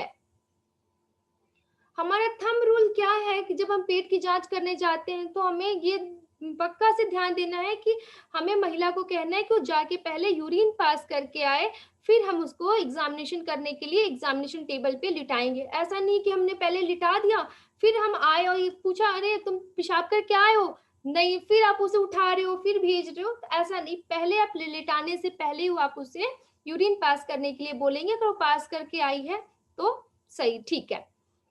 आप उसको हेल्प करोगे लेबर टेबल पे लिटाने के लिए, उसको सपोर्ट के लिए कुशन लगाओगे और आप महिला से कहोगे कि पैर को थोड़ा, थाई को थोड़ा सा मोड़े और थोड़ा सा फ्लैट मतलब ढीला छोड़ के रखे। और हमेशा जब आप पेट की जांच करने जा रहे हैं तो आपको महिला के दाहिने साइड यानी राइट साइड पे ही आपको खड़ा होना है। और एग्जामिनेशन के दौरान आप महिला से उससे बातचीत करते रहेंगे, जनरली बात की कहाँ से आई हो, क्या करती हो, तुम्हारे बच्चे कितने हैं। क्यों हम जनरल बात करते हैं? क्योंकि जब हम जनरल बात करते हैं तो एक अच्छा कम्युनिकेशन, एक अच्छा रैपोर्ट बनता है। महिला को आपको धीरे धीरे आप पे विश्वास करना स्टार्ट कर देती है और आपको और भी चीजें जो हिस्ट्री होती है वो क्लियर आपको बताएगी। जैसे मैम ने बोला कि हम डायग्नोसिस किस पे बेस्ड रहता हमारा, तो हिस्ट्री कलेक्शन पे 80% डायग्नोसिस हम उसका हिस्ट्री पूछ के ही हम डायग्नोस करते हैं। और जब भी हम कोई भी एग्जामिनेशन करने जाते हैं, हमें मालूम है कि पेशेंट को छूने से पहले और छूने के बाद आपको हैंड वॉशिंग प्रोसीजर जरूर करना है। तो पहले आप हैंड वॉश करेंगे, हैंड वॉश करके ड्राई करके आप उसको अपने हैंड्स को ऐसे रब करके वार्म करेंगे, तब जाके आप महिला को टच करेंगे। हमारे पेट की जांच करने का क्या है, हमारा टोटल 3 स्टेप है। 3 स्टेप में हम पेट की जांच करते हैं। या कोई भी चीज हम जब करने जाते हैं ना, तो हम कहते हैं सबसे पहले देखो, पहले देख लो फिर कुछ करना। तो पेट की जांच में भी सबसे पहले इंस्पेक्शन, मतलब हम पहले देखेंगे। क्या देखोगे सबसे पहले आप कि पेट का जो है, पेट का साइज कैसा है, गोल है या ऐसा लटका हुआ है, किस तरह सिलेंडर शेप का है, किस टाइप का पेट है, आप उसको देखोगे। और कोई पेट पे कोई दाग धब्बा तो नहीं है, लाइक पहले का कोई सीजर, जैसे महिला ने बताया कि नहीं मुझे कोई सीजर नहीं हुआ है, और जब आपने एब्डोमेन को एक्सपोज किया तो आपको स्कार, प्रीवियस स्कार दिख रहा है, तो आप उससे पूछोगे। स्वेलिंग वगैरह जो पेट पे नहीं है ये आप देखोगे हम इंस्पेक्शन में। उसके बाद हम पल्पेशन करते। पल्पेशन क्यों करते, पल्पेशन से क्या पता चलता है? तो पल्पेशन करके हम फंडल का हाइट पता करते कि फंडल्स का हाइट क्या है। फंडल हाइट से हमें पता चलेगा कि कितने हफ्ते की प्रेगनेंसी है। और फिर हम 4 ग्रिप हम जान पाते हैं 4 ग्रिप क्या है, क्यों 4 ग्रिप की जांच हम करते हैं। तीसरा स्टेप है हमारा स्कल्टेशन, यानी कि सुनना। क्या सुनते हैं हम? बच्चे की धड़कन, कि बच्चे की धड़कन कितनी आ रही है, कैसी है, वो आपको सुनना है। तो सबसे पहले हम बात करते हैं पैल्पेशन का। तो पैल्पेशन में हम पैल्पेशन क्यों करते हैं? ताकि हमें फंडस पता चल जाए कि हमारा फंडस कहाँ पे है और फंडल हाइट क्या है। तो ये हमारा आप सबको मेरा स्क्रीन क्लियर दिख रहा है? मेरी फोटोज देख रही है क्या? Yes, we can see. या तो ये मामा नेटाली है। मैं इस पे आपको को बताना चाहूंगी ताकि थोड़ा सा आपके दिमाग में पिक्चर एक क्रिएट हो जाए। सो ये मामा नेटाली है। हमने मानो ये प्रेग्नेंट मदर है, मदर को हमने लिटा दिया है, मदर ने लिंक फ्लेक्स का हमें सबसे पहले फंडल हाइट लेना। फंडल हाइट हम पल्पेशन के थ्रू ले रहे हैं। तो हम क्या करेंगे, हमारा ये अल्नर बॉर्डर है। इस अल्नर बॉर्डर हाथ के इस पार्ट को मैं कहाँ रखूंगी? यहाँ पे। यहाँ से मैं पैल्पेट करते हुए नीचे आऊंगी। मैं देखूंगी, क्या देख रही हूँ कि फंडस, फंडस कहाँ पे है। फंडस कैसे पता चलेगा? कुछ फुला सा बल्ज पार्ट और कुछ ऑब्स्ट्रक्शन, लाइक यहाँ के बाद हमें नहीं, आगे मैं नहीं बढ़ पा रही हूँ, कुछ ऑब्स्ट्रक्शन मुझे दिख रहा है। तो यहाँ पे ये अब मुझे पता चला ये पार्ट खाली है, यहाँ पे कुछ ऑब्स्ट्रक्शन मेरे को दिख रहा है, कुछ बल्ज पार्ट हार्ड टाइप का फील हो रहा है। इट मींस कि यहाँ पे जो बेबी है, फंडस जो हमारा फंडस यहाँ पे है। तो मैं यहाँ पे इसको मार्क, इमेजिनरी एक मार्क कर लूंगी। ठीक है। उसके बाद ये हमारा सिम्फाइसिस प्यूबिस। ठीक है, ये सिम्फाइसिस प्यूबिस है। तो जब हम मार्क करते हैं, अब ये सिम्फाइसिस प्यूबिस से और फंडल जहां पे मिला है फंडस तक हम नाप लेते हैं। इससे हमें फंडल हाइट पता चलता है। ठीक है। तो इसमें सबसे पहले पल्पेशन से हमने पता किया कि फंडस कहाँ पे। जब हमें फंडस मिल जाएगा उसके बाद हम फंडस हाइट लेंगे। हमें मालूम है कि 12 हफ्ते की जो प्रेगनेंसी होती है वो हमारा कहाँ पे होता है? सिम्फाइसिस प्यूबिस पे। ये जो हड्डी है, ठीक है, इस 12 हफ्ते की प्रेगनेंसी जो होती है हड्डी पे होती है। 24 हफ्ते की जो प्रेगनेंसी होती है ये हमारी नाभि पे होती है। और 36 हफ्ते की प्रेगनेंसी जो होती है ये जिफिस्टर्नम पे, हमारा जिफिस्टर्नम पे होता है। अब हम क्या करेंगे कि ये तो हमें इतना पता चला, 12 हफ्ता, 24 हफ्ता और 36 हफ्ता। बाकी क्या कैसे में पता चलेगा? तो हम क्या करेंगे, नाभि और सिम्फाइसिस प्यूबिस के बीच में 2 बराबर लाइन खींचेंगे। इस तरीके से हम नाभि और इसके बीच में 2 बराबर लाइन, एक यहाँ पे और एक यहाँ पे हम खींचेंगे। सेम वैसे ही अम्बिलिकस और जिफिस्टर्नम के बीचों बीच मैं 2 बराबर लाइन खींचूंगी और हम 4-4 हफ्ते ऊपर चलते हैं। जैसे कि मैंने बताया कि ये हमारा 12 हफ्ता है, तो पहली लाइन 4 हफ्ता ऊपर, यानी कि पहली लाइन क्या हो जाएगी? 16 हफ्ते की। दूसरी लाइन 20 हफ्ते की हो जाएगी। नाभि पे मुझे मालूम है कि 24 हफ्ता है। नाभि से 4, यानी कि नाभि के ऊपर वाली पहली लाइन 28 हफ्ता, दूसरी लाइन 32 हफ्ता और जिफिस्टर्नम हमारा 36 हफ्ते का है ही है। लेकिन हमारी प्रेगनेंसी जो होती है टोटल 40 वीक्स की होती है। तो 40 वीक्स की प्रेगनेंसी हमें कहाँ पता चलेगा? तो 40 और 32 जो होता है हमें सिमिलर लाइन पे मिलता है। अब कैसे कंफर्म करेंगे कि ये 32 है या 40 है? उसके लिए ये हमारा फ्रैंक रीजन जो है, अगर 32 हफ्ते की प्रेगनेंसी होती है तो ये जो साइड का फ्रैंक रीजन जो ये हमारा एम्प्टी होता है। और अगर 40 हफ्ते की प्रेगनेंसी है तो ये भरा हुआ होता है और जो हमारा पेट जो होता है, पेट जो होगा थैले की तरह लटका हुआ नजर आएगा। तो इस तरीके से हम फंडल हाइट लेते हैं। दूसरा, आप 4-4 उंगलियों का भी इस्तेमाल कर सकते हैं। इस तरीके से 4, एक उंगली बराबर हमारा 1 हफ्ता मानते हैं, यानी कि 12, तो ये 13, 14, 15, 16, इस तरीके से 4-4 हफ्ते का आपको रखना है। लेकिन आपको ये क्लियर होना चाहिए कि नाभि पे 24 हफ्ता, जिफिस्टर्नम पे 36 हफ्ता एंड सिम्फाइसिस प्यूबिस पे हमारा 12 हफ्ते की प्रेगनेंसी होती है। दूसरा मेथड मैंने बताइए तो हमारा हो गया फिंगर से, हमने पता किया। दूसरा हम यस सर, ये doctor Khushboo Yadav wants to ask something. Yes ma'am, please go ahead doctor Khushboo. Hello, please unmute कर लीजिए और फिर अपना प्रश्न पूछिए। आप कुछ पूछना चाह रहे हैं?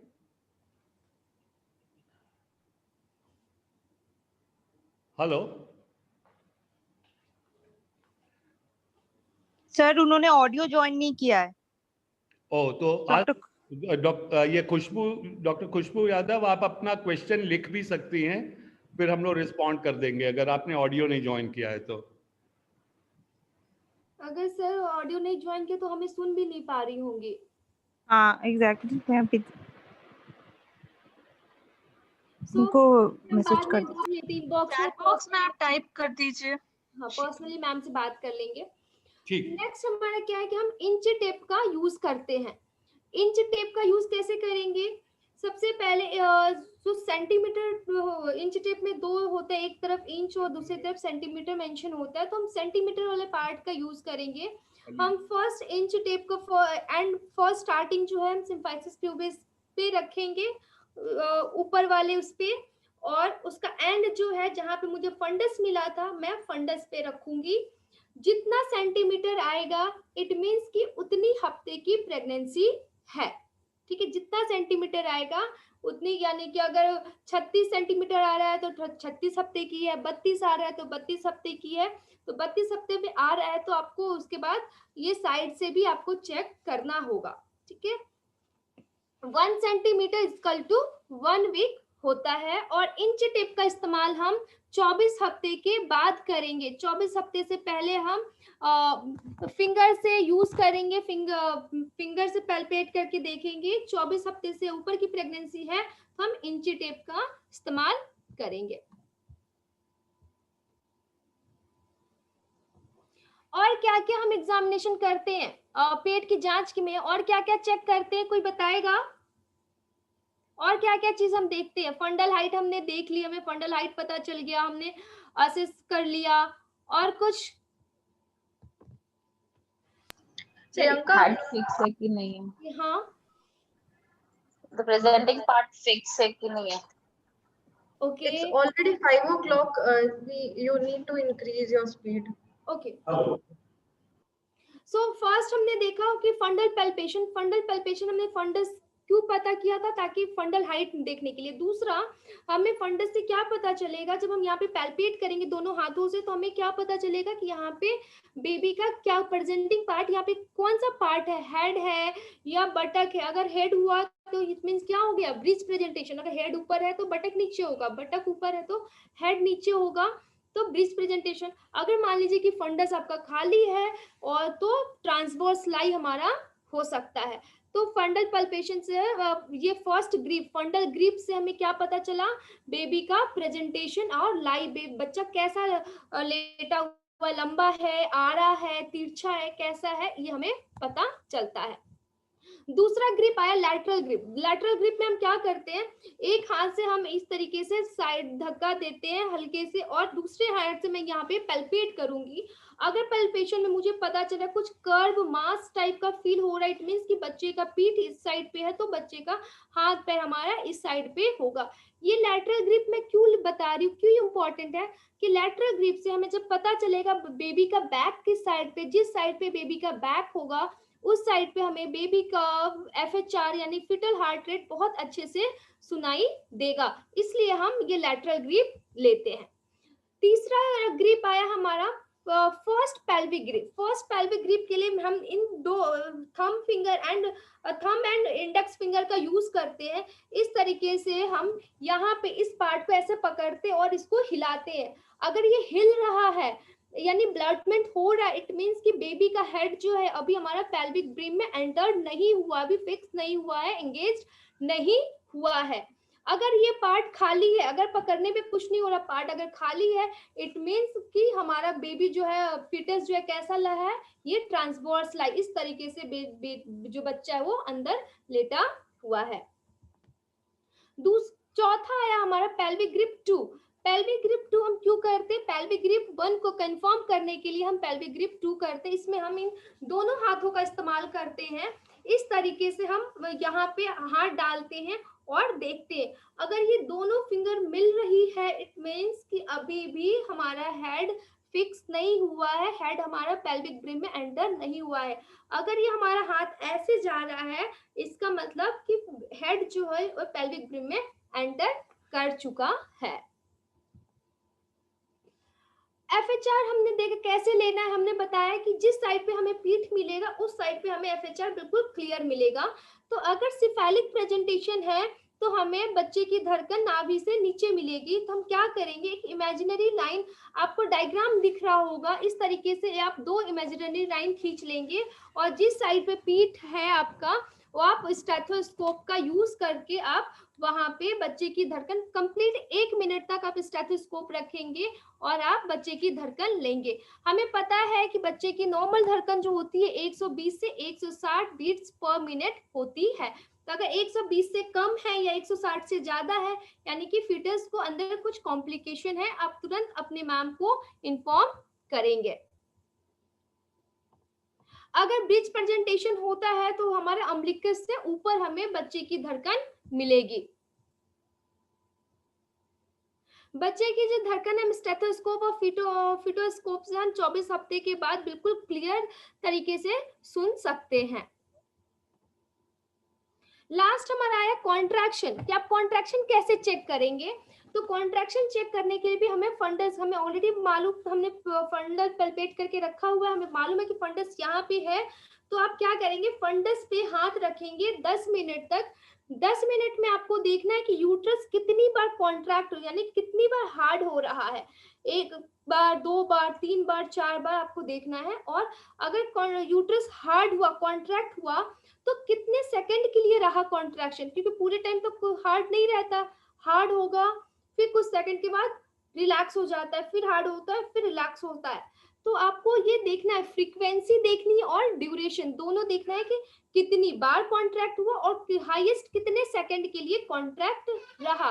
फॉर एग्जांपल कि 10 मिनट में अगर 3 बार कॉन्ट्रैक्शन हुआ, कि पहला हो गया 30 सेकंड के लिए, दूसरा 40 सेकंड के लिए, तीसरा 45 सेकंड के लिए, तो जो सबसे हाईएस्ट है 45 सेकंड, हम 45 सेकंड को मानेंगे कि 10 मिनट में 3 कॉन्ट्रैक्शन हुआ और 45 सेकंड के लिए हुआ। कॉन्ट्रैक्शन के बारे में और डिटेल से हम जब पार्टोग्राफ जब हम पढ़ेंगे सेशन 3, तो हम उसमें आपको क्लियर बताएंगे कि कॉन्ट्रैक्शन कितने टाइप का होता है। वैसे 3 टाइप का होता है हमारा, mild, moderate and strong. Mild किसे कहेंगे, अगर 20 सेकंड से कम का है कॉन्ट्रैक्शन तो उसको माइल्ड कहेंगे। अगर 20 से 40 सेकंड के लिए है तो उसको मॉडरेट, और 40 से ज्यादा है तो उसको हम स्ट्रॉन्ग कॉन्ट्रैक्शन कहते हैं। एब्डोमिनल एग्जामिनेशन के बारे में आपको कॉम्पेंडियम के ये पेज नंबर लिखा हुआ है, उसमें आपको मिल जाएगा। और इसका वीडियो जो होगा मैं व्हाट्सएप पे आप सब लोगों को शेयर करूंगी ग्रुप में। ये लिंक भी दिया हुआ है, आप इस लिंक को कॉपी पेस्ट करके, यूट्यूब लिंक है, आप इसको यहाँ से भी देख सकते हैं। Thank you so much. किसी को कोई क्वेश्चन है, कोई डाउट है तो प्लीज हैंड रेज करके या अपने चैट बॉक्स में प्लीज लिख दीजिए, या जब हम पर्सनली जब 1-to-1 सेशन करेंगे उस टाइम पे आप क्लियर मुझसे पूछ सकते हैं। Thank you. Thank you ma'am. Thank you Priyanka. We will हम लोग जब मेंटरिंग का वो करेंगे ना सेशन आपके साथ, तो हम लोग GDM को डिटेल में बता देंगे वहां पे, और एसिम्प्टोमेटिक बैक्टीरियोरिया के लिए भी हम लोग डिटेल में सबको बता देंगे। Thank you so much. ठीक है, thank you. Priyanka stop share कर दीजिए आप।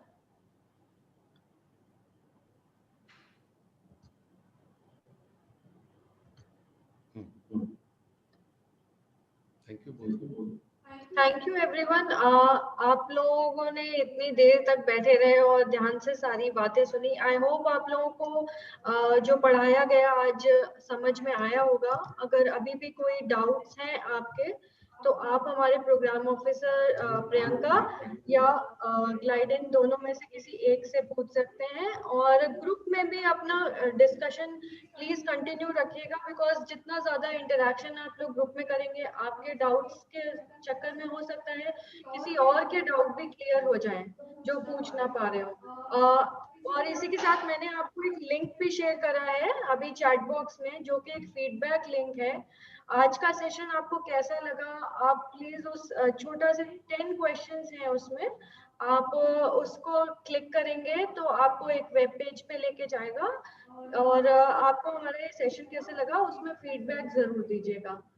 Thank you so much for attending this session, and we will meet next Monday, same time at 3 p.m. with a new topic. Link को WhatsApp पे share कर सकते हैं क्या? जी जी जी जी हाँ, मैं अभी ग्रुप पे ये फीडबैक लिंक शेयर करती हूँ. आप लोग व्हाट्सएप ग्रुप पे भी के थ्रू भी जाके आप लोग फीडबैक दे सकते हैं. Thank you so much. Okay, bye bye.